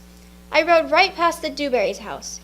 Dunlap and Stevie were playing football in the front yard, and I was just getting ready to stick my tongue out at them, but then I thought about what Miss Franny said, about war being hell, and I thought about what Gloria Dump said, about not judging them too hard. And so I just waved instead. They stood and stared at me, but when I was almost all the way past, I saw Dunlap put up his hand in the air and wave back. "Hey!" he hollered. "Hey, Opal!" I waved harder, and I thought about Amanda Wilkinson and how it was neat that she liked a good story the same as I did. And I wondered again, who was Carson? Hello, my name is Jonathan, and I will be reading chapter 18. When we got to Gloria Dump's, I told her I had 2 surprises for her, and asked which one did she want first, the small one or the big one. "The small one," said Gloria. I handed her the litmus lozenge, and she moved it around in her hands, feeling it. "Candy?" she said. "Yes, ma'am," I told her. "It's called a litmus lozenge." "Oh, Lord, yes. I remember these candies. My daddy used to eat them." She unwrapped the litmus lozenge and put it in her mouth, and nodded her head. "Do you like it?" I asked her. "Mm-hmm." She nodded her head slowly. "It tastes sweet, but it also tastes like people leaving." "You mean sad?" I asked. "Does it taste like sorrow to you?" "That's right," she said. "It tastes sorrowful, but sweet. Now, what's surprise number 2? "A book," I said. "A book?" "Uh-huh," I said. "I'm going to read it out loud to you. It's called Gone with the Wind. Miss Franny says it's a great book. It's about the Civil War. Do you know all about the Civil War?" "I've heard it mentioned a time or two," said Gloria, nodding her head and sucking it on her litmus lozenge. "It's going to take us a long time to read this book," I told her. "There are 1,037 pages. "Woo-wee," said Gloria. She leaned back in her chair and crossed her hands on her stomach. "We best get started then." And so I read the first chapter of Gone with the Wind, out loud to Gloria Dump. I read it loud enough to keep her ghosts away, and Gloria listened to it good. And when I was done, she said it was the best surprise she had ever had, and she couldn't wait to hear chapter 2. That night, I gave the preacher his litmus lozenge right before he kissed me goodnight. "What's this?" he said. "It's some candy that Miss Franny's great-grandfather invented. It's called a litmus lozenge." The preacher unwrapped it and put it in his mouth, and after a minute, he started rubbing his nose and nodding his head. "Do you like it?" I asked him. "It has a peculiar flavor." "Root beer?" I said. "Something else." "Strawberry?" "That too. But there's still something else. It's odd." I could see the preacher getting further and further away. He was hunching up his shoulders and lowering his chin and getting ready to pull his head inside his shell. It almost tastes a little melancholy," he said. "Melancholy? What's that?" "Sad," said the preacher. He rubbed his nose some more. "It makes me think of your mother." Winn-Dixie sniffed at the candy wrapper in the preacher's hand. "It tastes sad," he said, and sighed. "It must be a bad batch." "No," I told him. I sat up in bed. "That's the way it's supposed to taste. Litmus came back from the war, and his whole family was dead. His daddy died fighting, and his mama and his sisters died from a disease, and the Yankees burned down his house. And Litmus was sad, very sad, and what he wanted more than anything in the whole world, was something sweet. So he built a candy factory and made litmus lozenges, and he put all the sad he was feeling into the candy." "My goodness," said the preacher. Winn-Dixie snuffed the candy wrapper out of the preacher's hand and started chewing on it. "Give me that," I said to Winn-Dixie. But he wouldn't give it up. I had to reach inside his mouth and pull it out. "You can't eat candy wrappers," I told him. The preacher cleared his throat and thought he was going to say something. I thought he was going to say something important. Maybe tell me another thing that he remembered about my mama. But what he said was, "Opal, I had a talk with Mrs. Dewberry the other day. She said that Stevie says that you called him a bald-headed baby." "It's true," I said. "I did. But he calls Gloria Dump a witch all the time, and he calls Otis retarded. And once he even said that his mama said I shouldn't spend all my time with old ladies. That's what he said." "I think you should apologize," said the preacher. "Me?" I said. "Yes," he said. You tell Stevie you're sorry if you said anything that hurt his feelings. I'm sure he just wants to be your friend." "I don't think so," I told him. "I don't think he wants to be my friend." "Some people have a strange way of going about making friends," he said. "Do you apologize?" "Yes, sir," I said. Then I remembered Carson. "Daddy," I said, "do you know anything about Amanda Wilkinson?" "What kind of thing?" "Do you know something about her and somebody named Carson?" "Carson was her brother. He drowned last year." "He's dead?" "Yes," said the preacher. His family is still suffering a great deal. How old was he? 5, said the preacher. He was only 5 years old. Daddy, I said, how could you not tell me something about something like that? Other people's tragedies should not be a subject of idle conversation. There was no reason for me to tell you. It's just that I needed to know, I said, because it helps explain Amanda. No wonder she's so pinch-faced. What's that? Said the preacher. Nothing, I said. Good night, India Opal, the preacher said. He leaned over and kissed me, and I smelled the root beer and the strawberry and the sadness all mixed together on his breath. He patted Winn-Dixie on the head and got up and turned off the light and closed the door. I didn't go to sleep right away. I lay there and thought how life was like a litmus lozenge, how the sweet and the sad were all mixed up together, and how hard it was to separate them out. It was confusing. Daddy, I shouted. After a minute, he opened the door and raised his eyebrows at me. What was the word you said? The word that meant sad. Melancholy, he said. Melancholy? I repeated. I liked the way it sounded, like there was music hidden somewhere inside it. Good night now, the preacher said. Good night, I told him back. I got up out of bed and unwrapped a litmus lozenge and sucked in it hard and thought about my mama leaving me. That was a melancholy feeling. And then I thought about Amanda and Carson, and that made me feel melancholy too. Poor Amanda and poor Carson. He was the same age as Sweetie Pie, but he would never get to have his 6th birthday party. Hi, I'm Allie Winslow, and I will be reading Chapter 19. In the morning, me and Winn-Dixie went down to sweep the pet store, and I took a litmus lozenge for Otis. Is it Halloween? Otis asked when I handed him the candy. No, I said. Why? Well, you're giving me candy. It's just a gift, I told him, for today. Oh, said Otis. He unwrapped the litmus lozenge and put it in his mouth, and after a minute, tears started rolling down his face. Thank you, he said. Do you like it? I asked him. He nodded his head. It tastes good, but it also tastes a little bit like being in jail. Gertrude squawked. She picked up the litmus lozenge wrapper in her beak and then dropped it and looked around. Gertrude, she screamed again. You can't have any, I told her. It's not for birds. Then, real quick, before I lost my nerve, I said, Otis, what were you in jail for? Are you a murderer? No, ma'am, he said. Are you a burglar? No, ma'am, Otis said again. He sucked on his candy and stared down at his pointy-toed boots. You don't have to tell me, I said.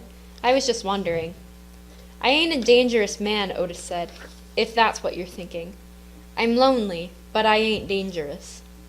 Okay, I said, and I went into the back room to get my broom. When I came back out, Otis was standing where I left him, still staring down at his feet. It was on account of the music, he said. What was? I asked. Why I went to jail. It was on account of the music. What happened? I wouldn't stop playing my guitar. Used to be I played it on the street and sometimes people would give me money. I didn't do it for the money. I did it because the music is better if someone is listening to it. Anyway, the police came, and they told me to stop it. They said how I was breaking the law, and the whole time they were talking to me, I went right on playing my music, and that made them mad. They tried to put handcuffs on me, he sighed. I didn't like that. I wouldn't have been able to play my guitar with them things on. And then what happened? I asked him. I hit them, he whispered. You hit the police? Uh-huh, one of them. I knocked him out. Then I went to jail, and they locked me up and wouldn't let me have my guitar. And when they finally let me out, they made me promise I wouldn't never play my guitar on the street again. He looked up at me real quick and then back down at his boots. And I don't. I only play it in here, for the animals. Gertrude, the human Gertrude, she owns this shop, and she gave me this job when she read about me in the paper, and she said it's all right for me to play music for the animals. You play your music for me and Winn-Dixie and Sweetie Pie, I said. Yeah, he agreed, but you ain't on the street. Thank you for telling me about it, Otis, I said. It's all right, he said. I don't mind. Sweetie Pie came in and I gave her a litmus lozenge, and she spit it right out. She said that it tasted bad. She said that it tasted like not having a dog. I swept the floor real slow that day. I wanted to keep Otis company. I didn't want him to be lonely. Sometimes it seemed like everybody in the world was lonely. I thought about my mama.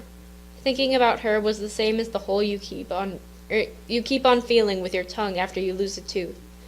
Time after time, my mind kept going to that empty spot, the spot where I felt like she should be.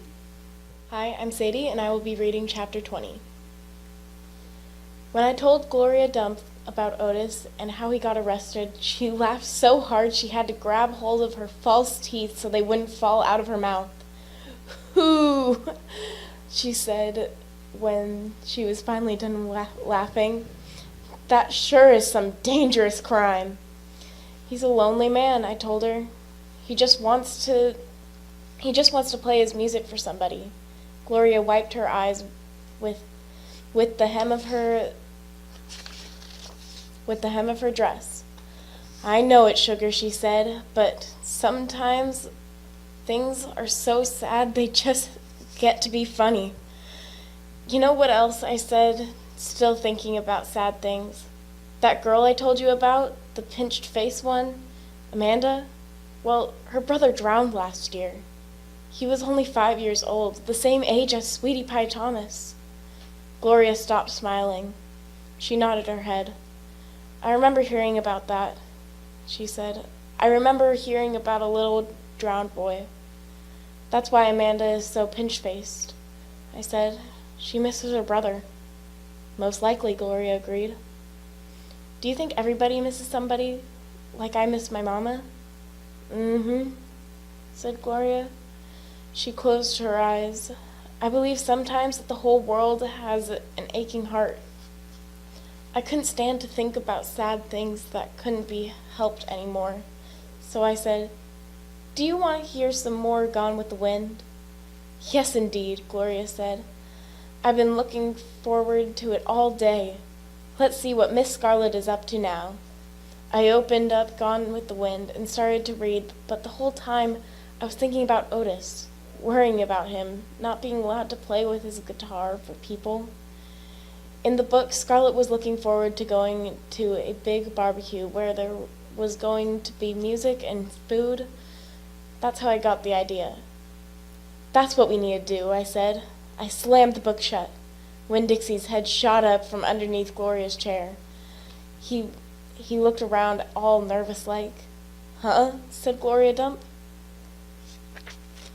"Have a party," I told her. "We need to have a party and invite Miss Franny Block and the preacher and Otis can play his guitar for everyone. Sweetie Pie can come too. She listens to his music good." "We who?" Gloria asked. "We, me and you. We can make some food and have a party right here in your yard." Said Gloria Dump. "We could make peanut butter sandwiches and cut 'em up in triangles to make them look fancy." "Lord," said Gloria Dump, "I don't know if the whole world likes peanut butter as much as you and me and this dog." "Okay then," I said. "We could make egg salad sandwiches. Adults like those." "You know how to make egg salad?" "No, ma'am," I said. "I don't have a mama around to teach me things like that. But I bet you know. I bet you could teach me, please?" "Maybe," said Gloria Dump. She put her hand on Winn-Dixie's head. She smiled at me. I knew she was telling me yes. "Thank you," I said. I went over and hugged her. I squeezed her hard.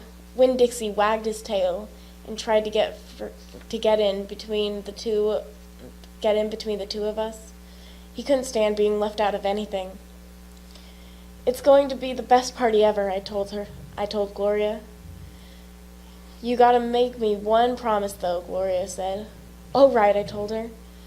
"You gotta invite the Dewberry boys. Dunlap and Stevie?" Ain't gonna be no party unless you invite them." "I have to?" "Yes," said Gloria Dump. "You promise me." "I promise," I said. I didn't like the idea, but I promised.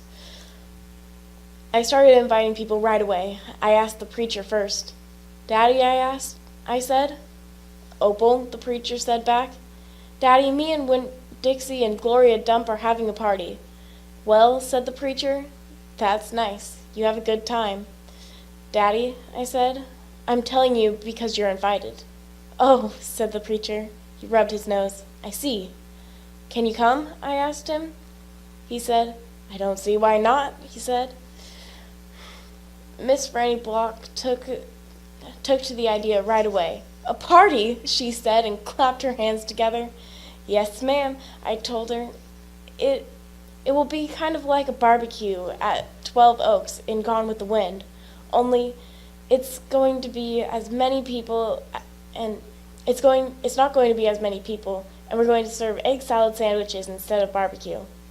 That sounds lovely, Miss Franny said, and she pointed at the back of the library and whispered, maybe you should ask Amanda too. She probably won't want to come, I said. She doesn't like me very much. Ask her and see what she says, Miss Franny whispered. So I walked to the back of the library and asked Amanda Wilkinson in my best-mannered voice to please come to my party. She looked around all nervous and stuff. A party? She said. Yes, I said. I sure would like it if you could come. She stared at me with her mouth open. Okay, she said after a minute. I mean, yes, thank you. I would love to. And just like I promised Gloria, I asked the Dewberry boys. I ain't going to no party at a witch's house, Stevie said. Dunlap knocked Stevie with his elbow. We'll come, he said. We will not, said Stevie. That witch might cook us up in her big old witch's pot. I don't care if you come or not, I told them. I'm just asking because I promised I would. We'll be there, said Dunlap. And he nodded at me and smiled. Sweetie Pie was very excited when I invited her. What's the theme? She asked. Well, there isn't one, I said. You gotta think of a theme, she told me.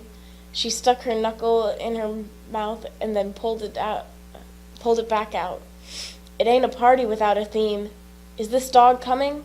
She asked. She wrapped her arms around Winn-Dixie and squeezed him so hard that his eyes almost popped out of his head. Yes, I told her. Good, she said. You could make that the theme. It could be a dog party. I'll think about it, I told her. The last person I asked was Otis. I told him all about the party and that he was invited, and he said, no thank you. Why not, I asked.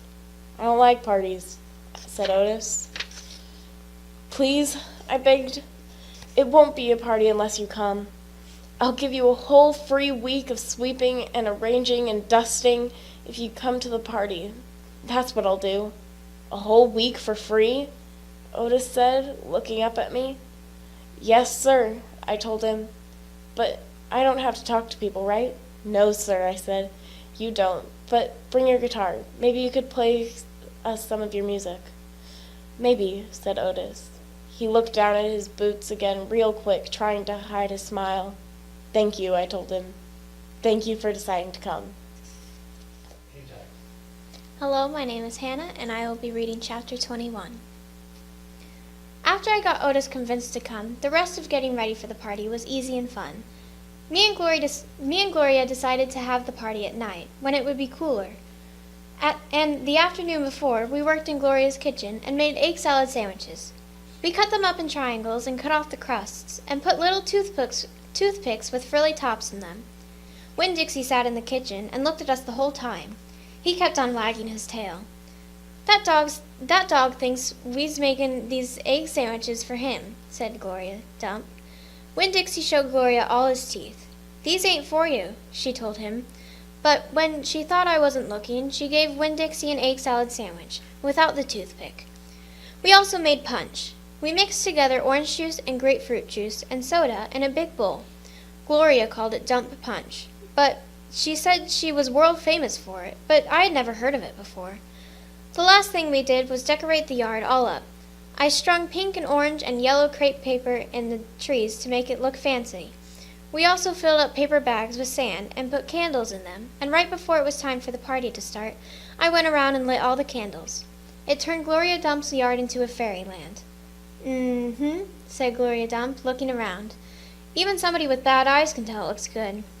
It did look pretty. It looked so pretty that it made my heart feel funny, all swollen and full. and I wished desperately that I knew where my mamma was so she could come to the party too. Miss Franny Block was the first person to arrive.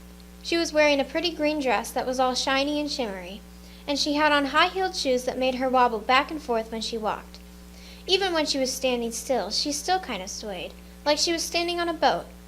She was carrying a big glass bowl full of litmus lozenges. "I brought a little after-dinner treat," she said, handing the bowl to me. "Thank you," I said. I put the bowl on the table next to the egg salad sandwiches and the punch. Then I introduced Miss Franny to Gloria, and they shook hands and said polite things to each other. And then Sweetie Pie's mother came by with Sweetie Pie. Sweetie Pie had a whole handful of pictures of dogs that she had cut out of magazines. "It's to help you with your theme," she said, "and you can use them to decorate. I brung tape, too."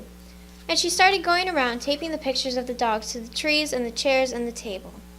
"She ain't talked about nothing but this party all day long," said her mother. "Can you walk her home when it's over?" I promised that I would, and then I introduced Sweetie Pie to Miss Franny and to Gloria, and right after that the preacher showed up. He was wearing a coat and tie and looked real serious. He shook Gloria Dumb's hand and Miss Franny Block's hand and said how pleased he was to meet them both and how he had heard nothing but good things about both of them. He patted Sweetie Pie on the head and said it was good to see her outside of church. And the whole time, Winn-Dixie was standing right in the middle of everybody, wagging his tail so hard that I thought for sure he would knock Miss Franny right off her high heels. Amanda Wilkinson came, and she had her blonde hair all curled up, and she looked shy and not as mean as usual, and I stood real close to her and introduced her to Gloria Dumb. I was surprised at how glad I was to see Amanda, and I wanted to tell her I knew about Carson. I wanted to tell her I understood about losing people, but I didn't say anything. I was just extra nice. We were all standing around smiling at one another and acting kind of nervous, when a real screechy voice said, "Gertrude is a pretty bird." Winn-Dixie's ears went straight up on his head, and he barked once and looked around. I looked too, but I didn't see Gertrude or Otis. "I'll be back," I said to everybody. Me and Winn-Dixie went running around to the front of the house, and sure enough, standing there on the sidewalk was Otis. He had his guitar on his back and Gertrude on his shoulder, and in his hands he was holding the biggest jar of pickles I had ever seen in my life. "Otis," I said to him, "come on around the back. That's where the party is." "Oh," he said, but he didn't move. He just stood there, holding on to his jar of pickles. "Dog!" screeched Gertrude. She flew off Otis's shoulder and landed on Winn-Dixie's head. "It's all right, Otis," I told him. "It's just a few people, hardly any people at all." "Oh," said Otis again. He looked around like he was lost. Then he held up the jar of pickles. "I brought pickles," he said.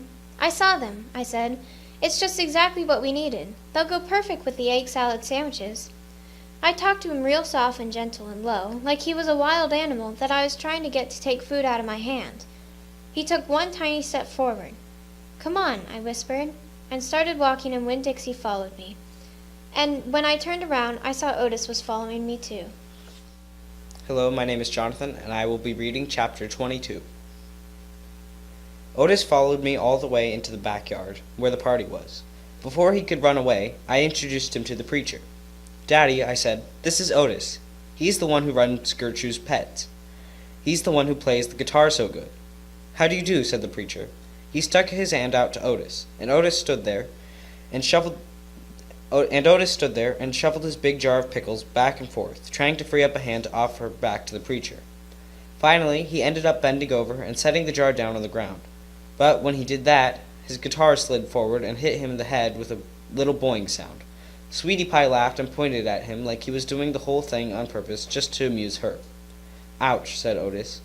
He stood back up and took the guitar off his shoulder and put it down on the ground next to the jar of pickles. And then he wiped his hand on his pants and stuck it out to the preacher, who took it and said, "It sure is a pleasure to shake your hand." "Thank you," said Otis. "I brought pickles." "I noticed," said the preacher. After the preacher and Otis were done shaking hands, I introduced Otis to Miss Fanny Block and to Amanda. And then I introduced him to Gloria Dump. Gloria took his hand and smiled at him, and Otis looked right into her eyes and smiled back. He smiled big. "I brought pickles for your party," Otis told her. "And I am so glad," she said. "It just ain't a party without pickles." Otis looked down at his big jar of pickles. His face was all red. "Opal," said Gloria, "when are them boys getting here?" I don't know, I said. I shrugged. I told them what time we were starting. What I didn't tell her was that they probably weren't coming because they were afraid to go to a party at a witch's house. Well, said Gloria, we got egg salad sandwiches. We got dump punch. We got pickles. We got dog pictures. We got litmus lozenges, and we got a preacher who can bless this party for us. Gloria Dump looked over at the preacher. He nodded his head at Gloria and cleared his throat and said, Dear God, thank you for warm summer nights and candlelight and good food. But thank you most of all for friends. We appreciate the complicated and wonderful gifts you give us and each other. And we appreciate the task you put down before us of loving each other the best we can, even as you love us. We pray in Christ's name. Amen. Amen, said Gloria Dump. Amen, I whispered. Gertrude, croaked Gertrude. Are we fixing to eat now? Sweetie Pie asked. Shh, said Amanda. Winn-Dixie sneezed. There was a far-off rumble of thunder. I thought at first that it was Winn-Dixie's stomach growling. It ain't supposed to rain, said Gloria Dump. They didn't predict no rain. This dress is silk, said Miss Franny Block. I cannot get it wet. Maybe we should go inside, said Amanda. The preacher looked up at the sky, and just then the rain came pouring down. My name is Allie, and I will be reading chapter 23. Save the sandwiches, Gloria Dump yelled to me. Save the punch. I got my dog pictures, screamed Sweetie Pie. She went running around, tearing them off the trees and the chairs. Don't worry, she kept shouting. I got 'em. I grabbed the platter of egg salad sandwiches, and the preacher grabbed the punch, and we ran into the kitchen with them. And when I ran back outside, I saw that Amanda had hold of Miss Franny Block and was helping her into the house. Miss Franny was so teetery in her high heels that the rain would have knocked her right over if Amanda hadn't held on to her. I grabbed Gloria Dump's arm. I'm all right, she said, but she put her hand on my arm and held on to me tight. I looked around the garden before we left. All the crepe paper was melted and the candles were out, and then I saw Otis. He was standing there by his jar of pickles, looking down at his feet. Otis, I hollered at him over the rain. Come on, we're going inside. When we got in the kitchen, Amanda and Miss Franny were laughing and shaking themselves like dogs. What a downpour, said Miss Franny. Wasn't that something? That came right out of nowhere, said the preacher. Woo-wee, said Gloria. Dog, squawked Gertrude. I looked at her. She was sitting on the kitchen table. The thunder was really booming and cracking. Oh no, I said. I looked around the kitchen. Don't worry, said Sweetie Pie. I saved them dog pictures. I got 'em right here. She waved around her wad of magazine pages. Where's Winn-Dixie? I shouted. I forgot about him. I was just thinking about the party, and I forgot about Winn-Dixie. I forgot about protecting him from the thunder. Now, Opal, the preacher said, he's probably right out in the yard, hiding underneath a chair. Come on, you and I will go look. Hold on, said Gloria Dump. Let me get you a flashlight and some umbrellas. But I didn't want to wait. I went running out into the yard. I looked under all the chairs and around all the bushes and trees. I called his name really loud. I felt like crying. It was my fault. I was supposed to hold on to him, and I forgot. Opal, I heard the preacher call. I looked up. He was standing on the porch with Gloria, and Dunlap and Stevie Dewberry were standing there too. Your guests are here, the preacher said. I don't care, I hollered. Come on up here, Gloria Dump said, her voice all hard and serious. She shone her flashlight out at me. I walked up onto the porch and she handed me the flashlight.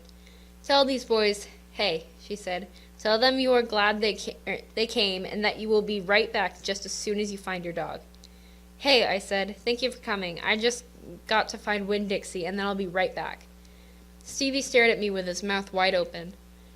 You want me to help? Dunlap asked. I shook my head. I tried not to cry. Come here, child, Gloria Dump said. She reached for me and pulled me close to her and whispered in my ear. There ain't no way you can hold on to something that wants to go, you understand? You can only love what you've got while you've got it. She squeezed me hard. Good luck now, she called, as me and the preacher stepped off the porch and ran out into the rain. Good luck, Miss Franny called from the kitchen. That dog ain't lost, I heard Sweetie Pie holler to somebody inside. That dog's too smart to get lost. I turned around and looked back, and the last thing I saw was the porch light shining on Dunlap Dewberry's bald head. It made me sad, him standing on Gloria's porch, his bald head glowing. Dunlap saw me looking, and he raised up his hand and waved to me. I didn't wave back. Hi, I'm Sadie, and I will be reading chapter 24. Me and the preacher started walking and calling Winn-Dixie's name. I was glad it was raining so hard because it made it easy to cry. I cried and cried and cried, and the whole time I was calling for Winn-Dixie. Winn-Dixie, I screamed. Winn-Dixie, the preacher shouted. And then he whistled loud and long, but Winn-Dixie didn't show up. We walked all through downtown. We walked past the Dewberry's house and the Herman W. Block Memorial Library and Sweetie Pie's yellow house and Gertrude's pets. We walked out to the Friendly Corners trailer park and looked underneath our trailer. We walked all the way out to the Open Arms Baptist Church of Naomi. We walked past the railroad tracks right down Highway 50. Cars were rushing past us, and their taillights glowed red, like mean eyes staring at us. "Daddy," I said. "Daddy, if we got run over..." "Opal," the preacher said, "we can't worry about what might have happened. All we can do is keep looking." We walked and walked, and in my head, I started on a list of 10 things that I knew about Winn-Dixie, things I could write on a big old poster and put up around the neighborhood, things that would help people look for him. Number 1 was that he had a pathological fear of thunderstorms. Number 2 was he liked to smile, using all his teeth. Number 3 was he could run fast. Number 4 was that he snored. Number 5 was that he could catch mice without squishing them to death. Number 6 was he liked to meet people. Number 7 was he liked to eat peanut butter. Number 8 was he couldn't stand to be left alone. Number 9 was he liked to sit on couches and sleep in beds. Number 10, he didn't mind going to church. I kept on going over and over the list in my head. I memorized the same way I memorized the list of 10 things about my mama. I memorized it so if I didn't find him, I would have some part to hold on to. But at the same time, I thought of something I had never thought of before. And that was that a list of things couldn't even begin to show somebody the real Winn-Dixie. Just like a list of 10 things couldn't ever get me to know my mama. And thinking about that made me cry even more. Me and the preacher looked for a long time, and finally he said we had to quit. "But Daddy," I said, "Winn-Dixie's out there somewhere. We can't leave him." "Opal," the preacher said, "we have looked, and there's only so much looking we can do." "I can't believe you're going to give up," I told him. "India, Opal," the preacher said, rubbing his nose, "don't argue with me." I stood up and stared at him. The rain had let up some. It was mostly a drizzle now. "It's time we head back," the preacher said. "No," I told him. "You go ahead and go, but I'm going to keep looking." "Opal," the preacher said in a real soft voice, "it's time to give up." "You always give up," I shouted. "You're always pulling your head inside your stupid old turtle's shell. I bet you didn't even go out looking for my mama when she left. I bet you just let her run off too." "Baby," the preacher said, "I couldn't stop her. I tried. Don't you think I wanted her to stay too? Don't you think I miss her every day?" He spread his arms out wide and then dropped them to his side. "I tried," he said. "I tried." Then he did something I couldn't believe. He started to cry. The preacher was crying. His shoulders were moving up and down, and he was making snuffly noises. And don't believe that losing Winn-Dixie doesn't upset me as much as it does you. He said, I love that dog. I love him too. Daddy, I said. I went and wrapped my arms around his waist. He was crying so hard, he was shaking. It's all right, I told him. It's okay. Shh. I said to him like he was a scared little kid. Everything will be okay. We stood there, hugging and rocking back and forth, and after a while the preacher stopped shaking, and I still held on to him. And I finally got the nerve to ask the question I wanted to ask. Do you think she's ever going to come back? I whispered. No, the preacher said. No, I do not. I've hoped and prayed and dreamed about it for years, but I don't think she'll ever come back. Gloria says that you can't hold on to anything, that you can only love what you've got while you've got it. She's right, the preacher said. Gloria Dump is right. I'm not ready to let Winn-Dixie go, I said. I had forgotten about him for a minute, what with thinking about my mama. We'll keep looking, said the preacher. The two of us will keep looking for him, but do you know what? I just realized something, India Opal.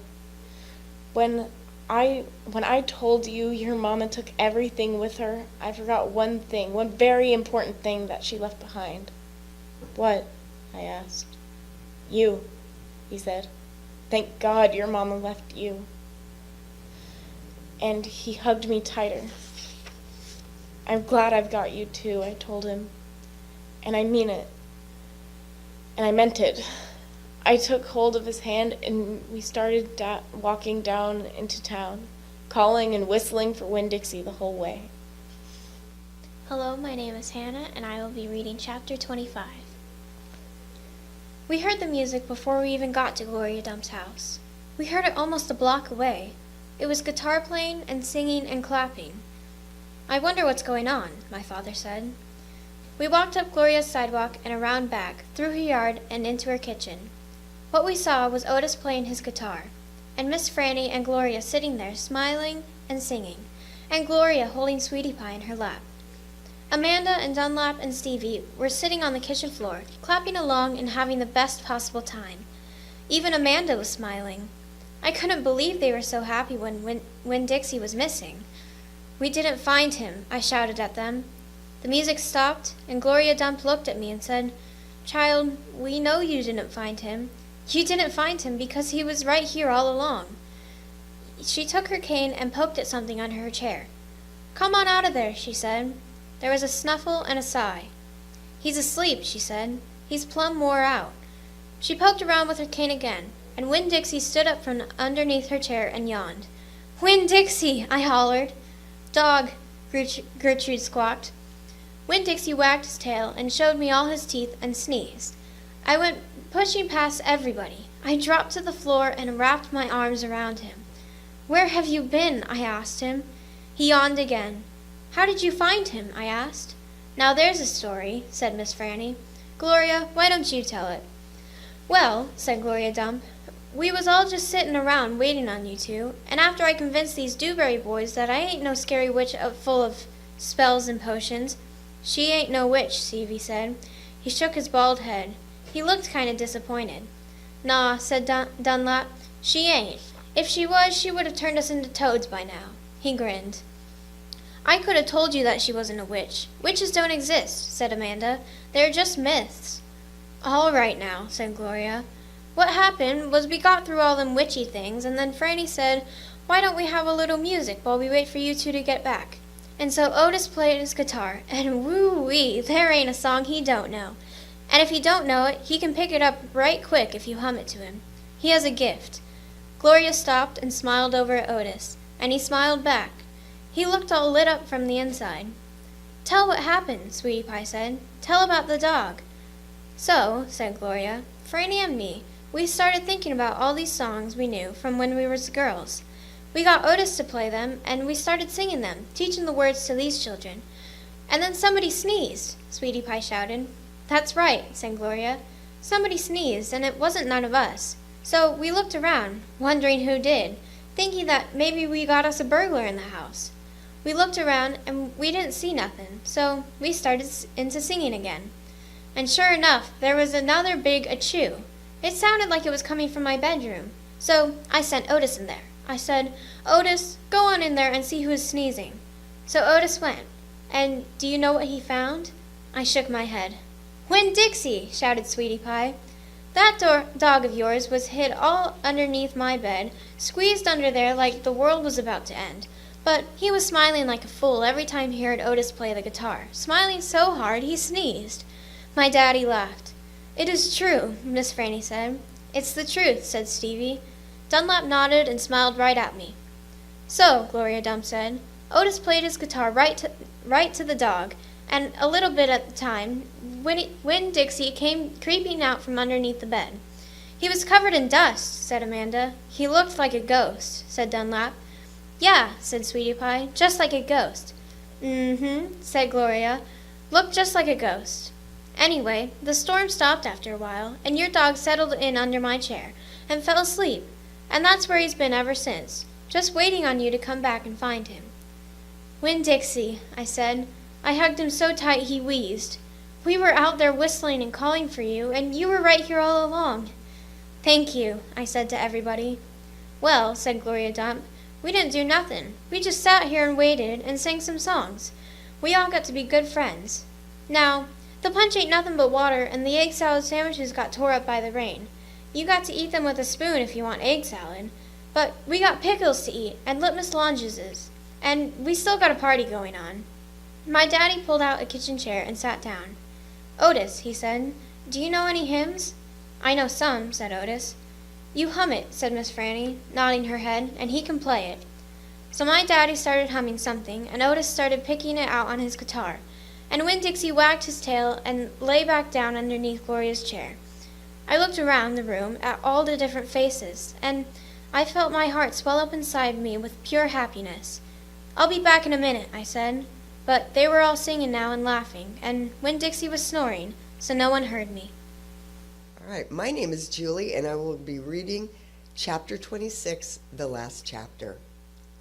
Outside, the rain had stopped, and the clouds had gone away, and the sky was so clear it seemed like I could see every star ever made. I walked all the way to the back of Gloria Dump's yard. I walked back there and looked at her mistake tree. The bottles were quiet. There wasn't a breeze, so they were just hanging there. I looked at the tree, and then I looked up at the sky. "Mama," I said, just like she was standing right beside me, "I know 10 things about you, and that's not enough. That's not near enough. But Daddy is going to tell me more. I know he will, now that he knows you're not coming back. He misses you, and I miss you, but my heart doesn't feel empty anymore. It's full all the way up. I'll still think about you, I promise, but probably not as much as I did this summer." That's what I said that night beneath Gloria Dump's mistake tree. And after I was done saying it, I stood just staring up at the sky, looking at the constellations and planets. And then I remembered my own tree, the one Gloria helped me plant. I hadn't looked at it for a long time. I went crawling around on my hands and knees, searching for it. And when I found it, I was surprised at how much it had grown. It was still small. It still looked more like a plant than a tree. But the leaves and the branches felt real strong and good and right. And I was down there on my knees when I heard a voice saying, "Are you praying?" I looked up. It was Dunlap. "No," I said, "I'm not praying. I'm thinking." He crossed his arms and looked down at me. "What about?" he asked. "All kinds of different things," I said. "I'm sorry that I called you and Stevie bald-headed babies." "That's all right," he said. "Gloria told me to come out here and get you. I told you she wasn't a witch." "I knew it," he said. "I knew it all along. I was just teasing you." "Oh," I said. I looked at him close. It was hard to see him in the dark yard. "Ain't you ever going to stand up?" he said. "Yeah," I said. And then he surprised me. He did something I never in a million years thought a Dewberry boy would do. He held out his hand to help me up, and I took it, and I let him pull me to my feet. I'll race you back to the house, Dunlap said, and he started to run. Okay, I shouted, but I'm warning you, I'm fast. We ran, and I beat him. I touched the corner of Gloria Dump's house right before he did. You shouldn't be running around in the dark, said Amanda. She was standing on the porch looking at us. You could trip over something. Aw, Amanda, said Dunlap, and he shook his head. Aw, Amanda, I said too. And then I remembered Carson, and I felt bad for her. I went up on the porch, and I took hold of her hand, and I pulled her on. Come on, I said. Let's go inside. India Opal, Daddy said when he saw me and Amanda and Dunlap walk in. Are you here to sing some songs with us?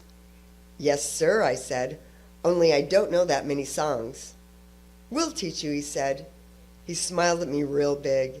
It was a good thing to see. That's right, said Gloria Dump. We will. Sweetie Pie was sitting in her lap, but her eyes were closed. Care for a litmus lozenge, said Miss Franny, passing me the bowl. No, thank you, I told her. Thank you, I told her. I took a litmus lozenge and unwrapped it and put it in my mouth. Do you want a pickle? Otis asked, holding up his big jar of pickles. No, thank you, I said. Not right now. Winn-Dixie came out from underneath Gloria Dump's chair. He sat down next to me and leaned into me as I was leaning into my daddy. And Amanda stood there, right there, and when I looked over at her, she didn't look pinch-faced to me at all. Dunlap cracked his knuckles and said, Well, are we going to sing or what? Yes, Stevie echoed. Are we going to sing or what? Let's sing, said Sweetie Pie, opening her eyes and sitting up straight. Let's sing for the dog.